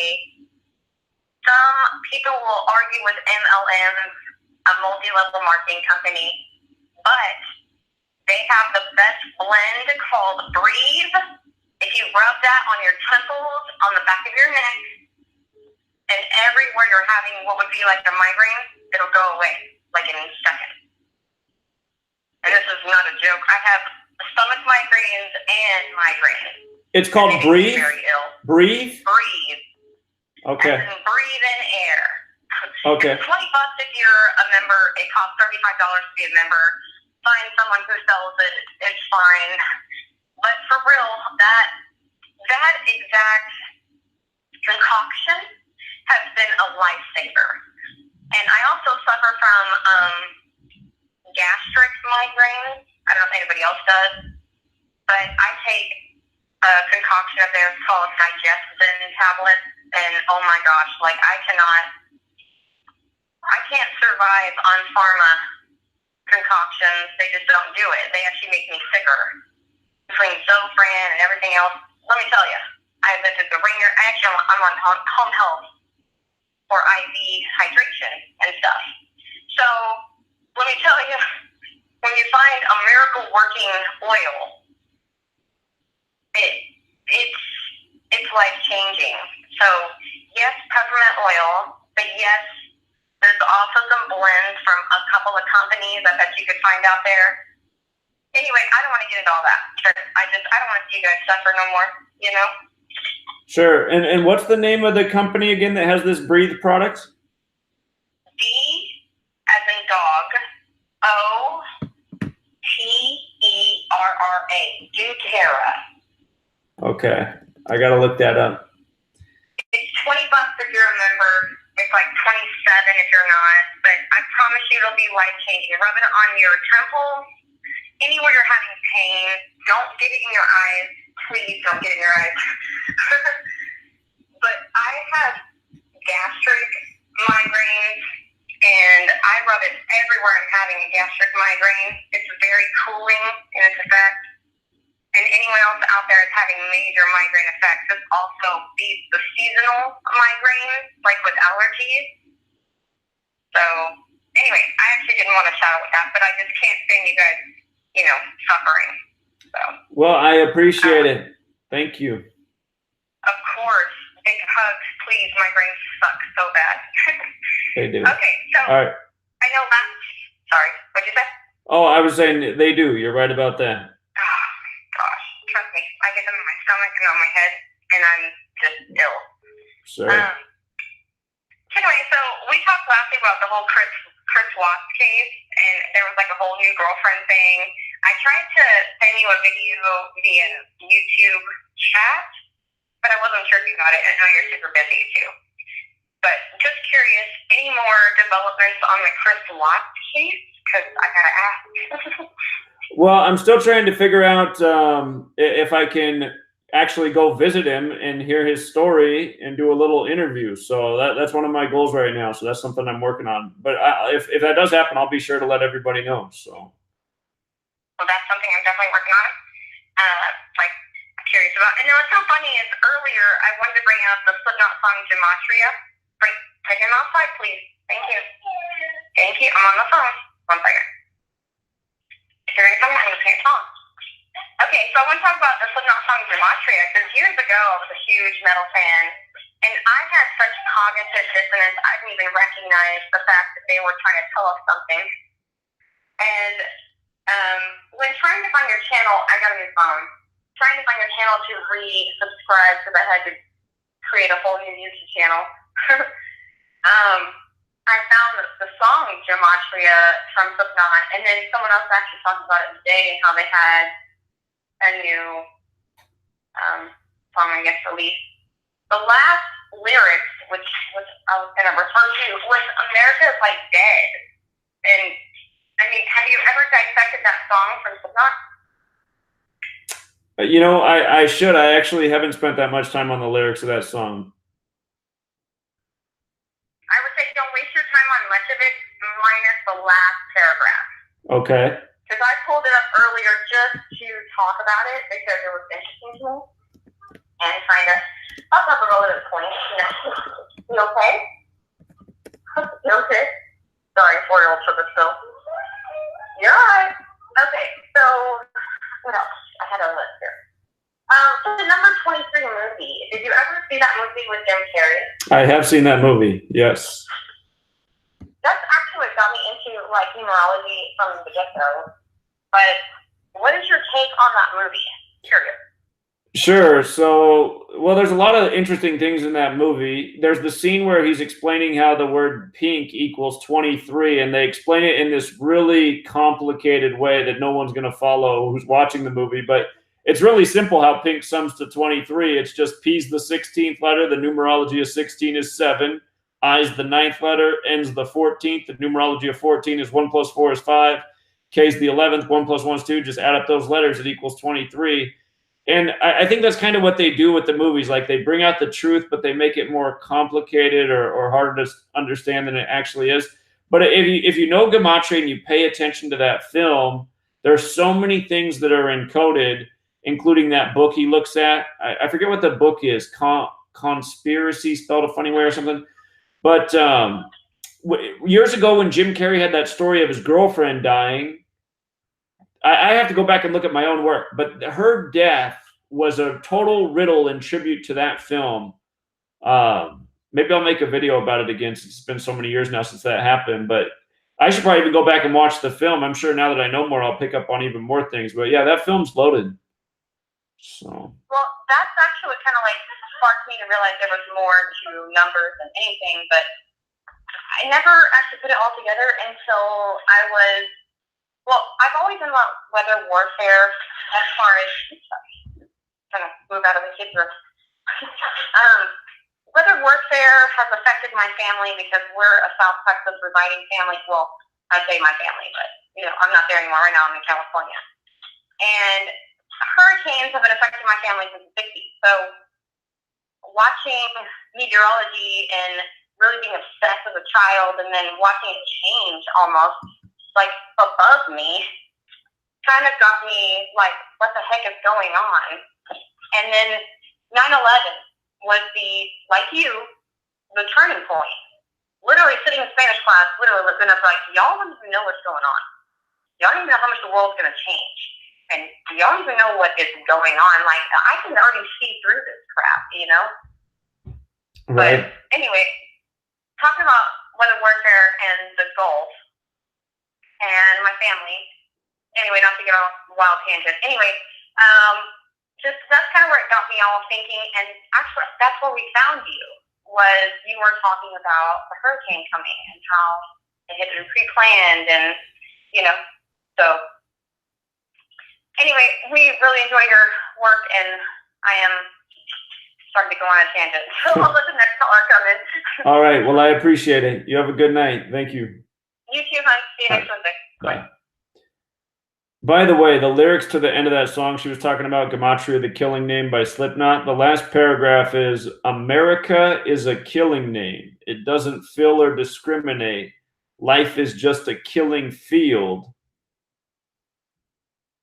Hold on, I'll finish, but we're going to call right now. Caller? Hey, how's it going, Zach?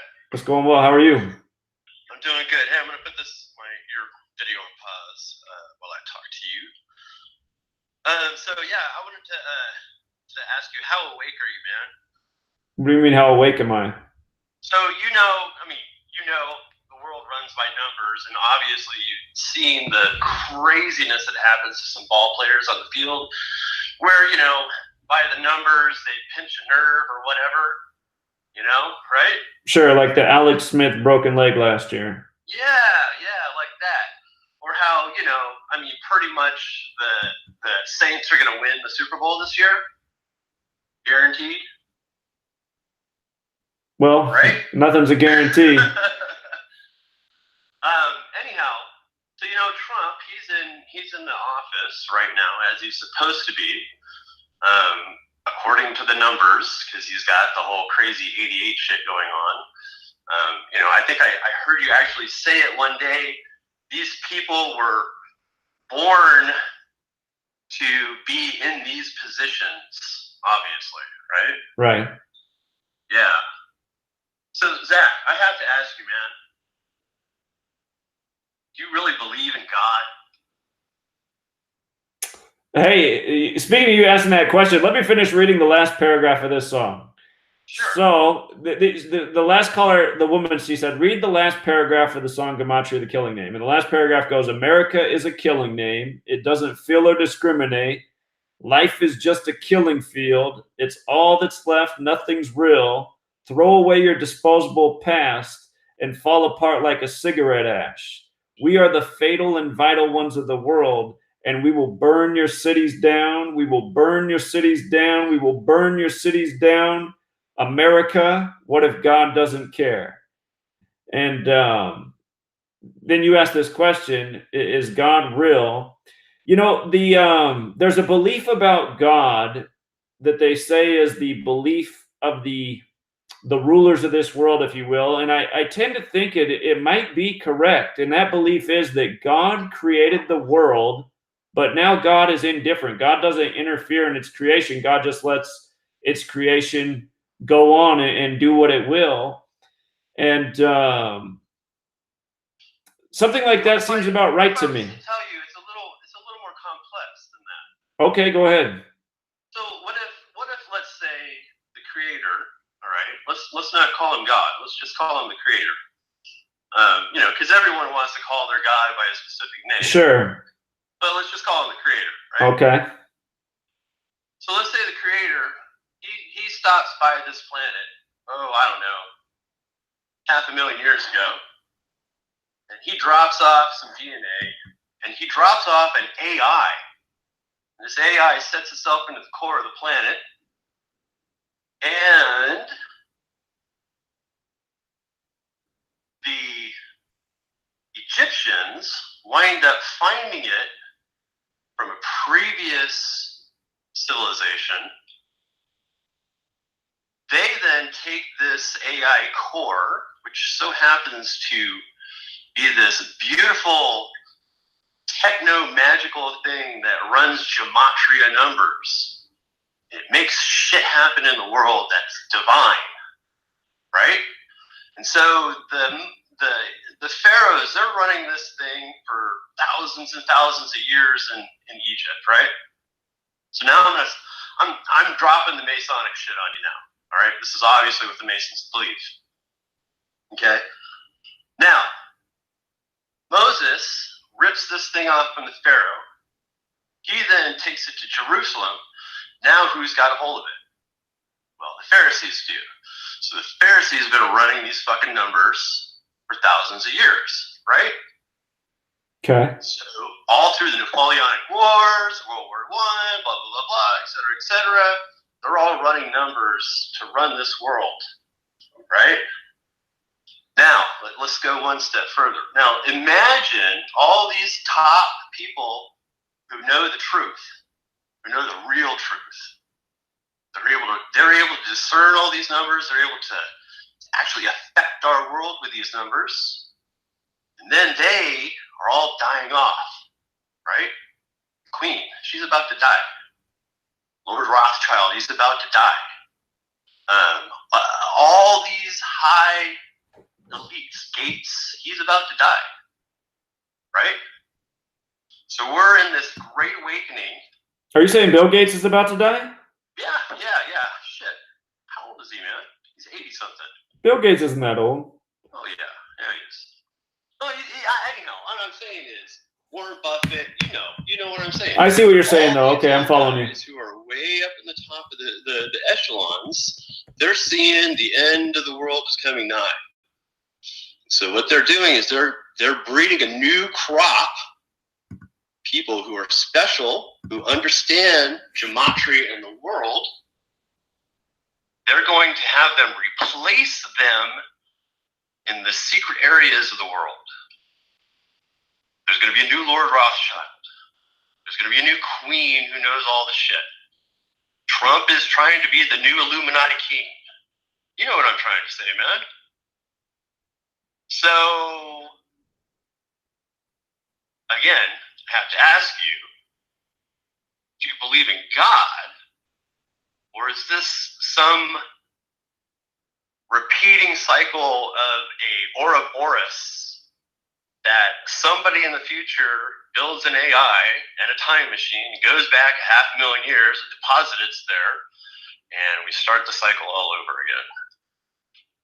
Sure, I absolutely hear what you're saying, and that history continues to repeat itself by the same patterns, and the rulers now get replaced by the next generation of rulers. It's all entirely possible. It does seem that's exactly how it's operating. Your question, do I believe in God, or how you phrased it earlier, creator? Like I said, I do think that this belief system, deism, is the way it is. It does seem that there is a creator, but it almost seems like God is indifferent and sitting back and seeing what creation will do. And that's a big problem in this world, because the rulers have made so many people believe in religion, and they just need to wait on their knees for the savior. And while that's going on, humanity's going down the tubes. So. Yeah. And the other crazy thing is that right now, humanity is going down the tubes, and of course, God said we all have free will. You have free will to do whatever you want to do, but there is a script, and the script is being played out, and I believe that as it is now, I think the three kings are in power, Trump being one of them. I believe they triggered a code, some kind of Gematria code that's started this new script, the end of whatever cycle that we're in, and we're witnessing it.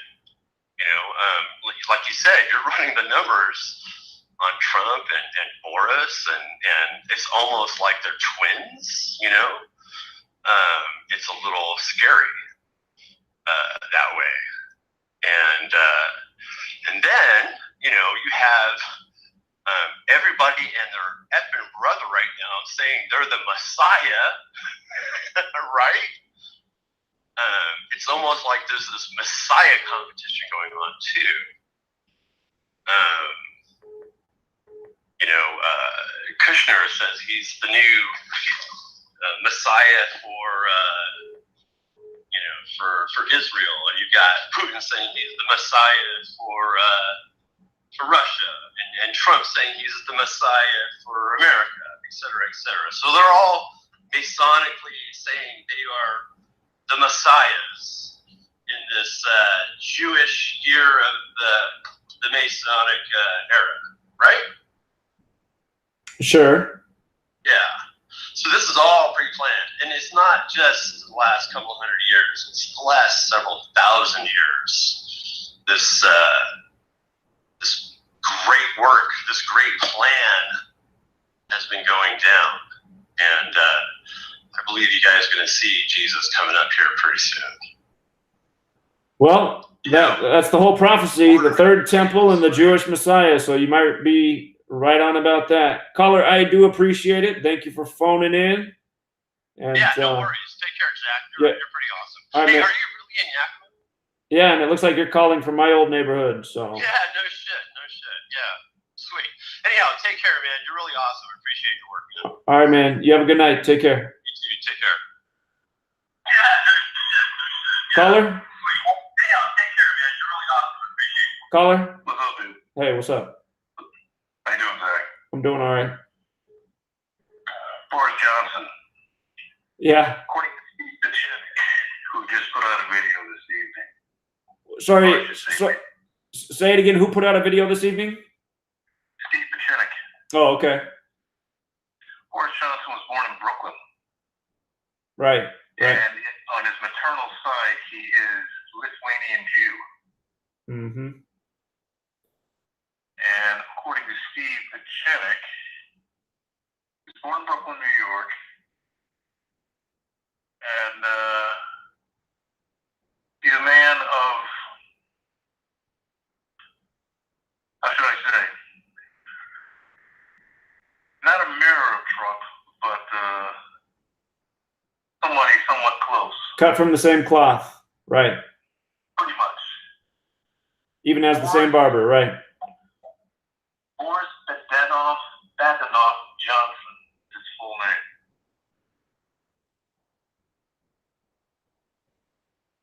A conservative, so to speak, in their terms, Tory. Sure. But if you look at Steve's video, he didn't have too many kind things to say about old Boris. Well, it doesn't seem that a lot of people do. And what just bothers me is just how much the tyrants mock humanity by doing these things. And I mean, putting these two doofuses up there with the same haircut, it's just like, what is wrong with people? Like, how can they get away with this day after day? And yeah, being from Brooklyn. They swung both countries pretty far left. Now they're swinging it pretty far right. Well, people say that kind of stuff, but like, where was the swing left in America? What was the left swing, honestly? Obama. The Obamacare? Yeah. Sure, but I mean, it's just more corporate state insurance. It's just more of what we already had. So I don't know. I try to stay away from the terms left and right because to me, I see the corporatocracy. Indeed, they're very trite and hackneyed, so you're right about that, and they're basically meaningless right a reference point for on the political spectrum. It's the only thing you have right now. The problem is that people don't even know where they really stand. And both sides have been pushed to extremes, so to speak. Sure, sure. So, one last observation. We're coming up on August 11th. Mm-hmm. In your gut of guts, do you think there will be a epicenter event in the United States, or will it be in the Middle East? The Middle East would be the more likely location, Jerusalem specifically. But it's also possible that there's events in multiple spots that day. Just like, again, how 118 days before August 11th, there were two major fires in the world, one at Notre Dame and one at Al-Aqsa Mosque in Jerusalem. Right. So now you highlighted something that the 15th of each month has been pretty significant and propitious. August 15th, if you do, I think it's 815 or 518 or 158. I think that's 815. 815 is the big one in Gematria, I believe. the big one. Okay, that's interesting. Yeah. That's the Jesuit formation date, August 15th. Yes. So, and that's 4 days after 8/11. Right. So we could be looking at a continuum during that week where 8/11 is just the marker for the beginning of it. Sure. You using that phrase, the big one. They kept using that phrase in the media after the July 4th and July 5th earthquakes. The big one is coming. The big one is due. I actually put up a blog post, and I noticed the phrase big one equals 52, like Earth. And if you've read my book, the chapter on weather warfare shows how many, natural disasters in quotation marks have been encoded with the number 52.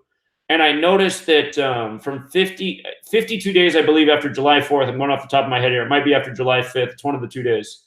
But 52 days after one of those earthquakes is August 25th, which will also be a date with 52 numerology. And there was something else to it I got to look at.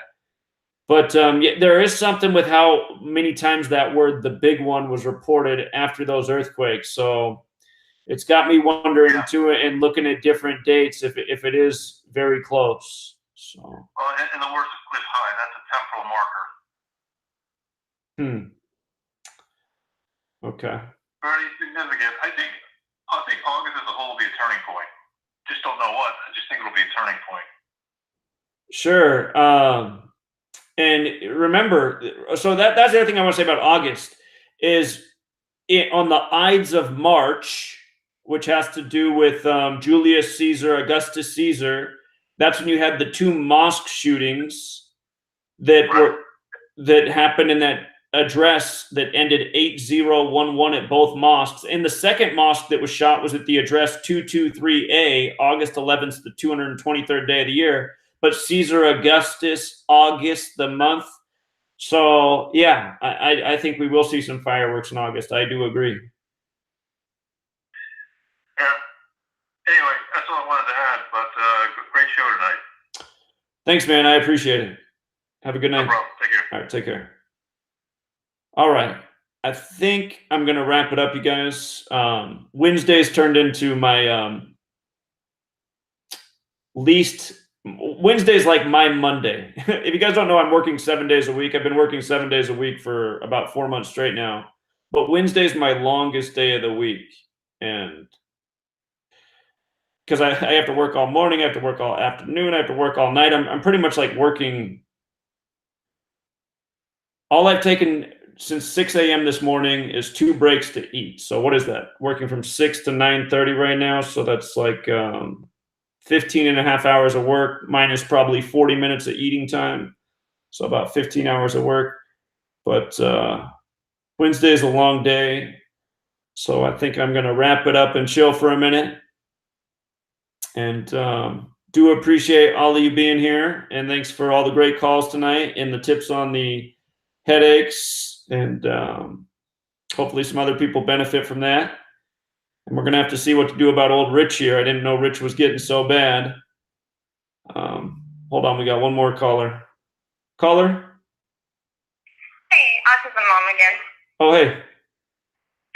You ever thought about doing Teespring? Teespring, yeah, generate revenues with T-shirts. Yeah, because I went to your Gematria,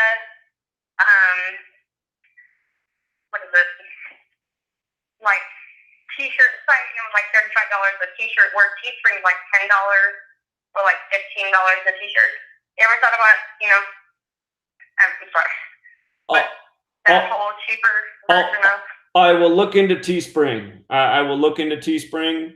The website with the merchandise and stuff, somebody set up that website for me and designed all the things, and I appreciated that they did that.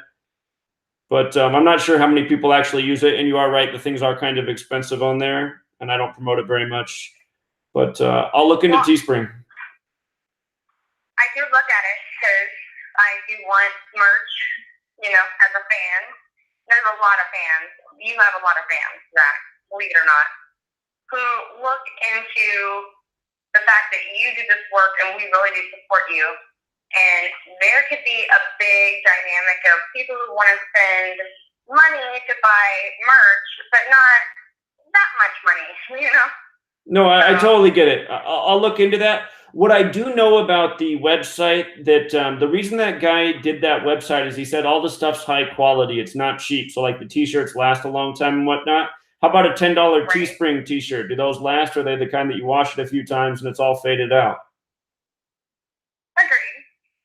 Okay. As a mom, sometimes we don't have that option, Sure. Sometimes we have to be cheap, I got it. But yeah, I'll look into that. I always joke that for years. For years, I've joked that I'm going to become the richest man in the world selling coincidence theorist brand gear. But yeah, so you guys have to tell me what kind of slogans you want to see on T-shirts. So, but I could do that. I'd like to see the definition of gematria. Okay. Because I feel like the shirts don't tell enough. Sure. Like if you're watching and you're listening, Right. But if you don't know, it's not going to spike any kind of curiosity to like, what the hell is that? You know what? I'll make some T-shirts, and I will get them on Teespring, and maybe I'll bring a box with me to Philadelphia, and just for the people who show up, I'll just pass them out just to be generous. So what's going on in Philadelphia? Did I miss something? Well, I'll be speaking at Anarchadelphia there. It's September 13th through 15th. So, yeah. Much love, much respect. Please keep pushing this agenda. We're listening. All right. I appreciate it. Have a great night. All right. Yeah. You too. Take care. Bye. Bye. All right, guys. I am going to wrap it up. And yeah, leave me some comments when this is over. If you're interested in T-shirts, what kind of T-shirts you'd like to see. So that can all be done. All right, Truth Seeker. Until next time, have a good night.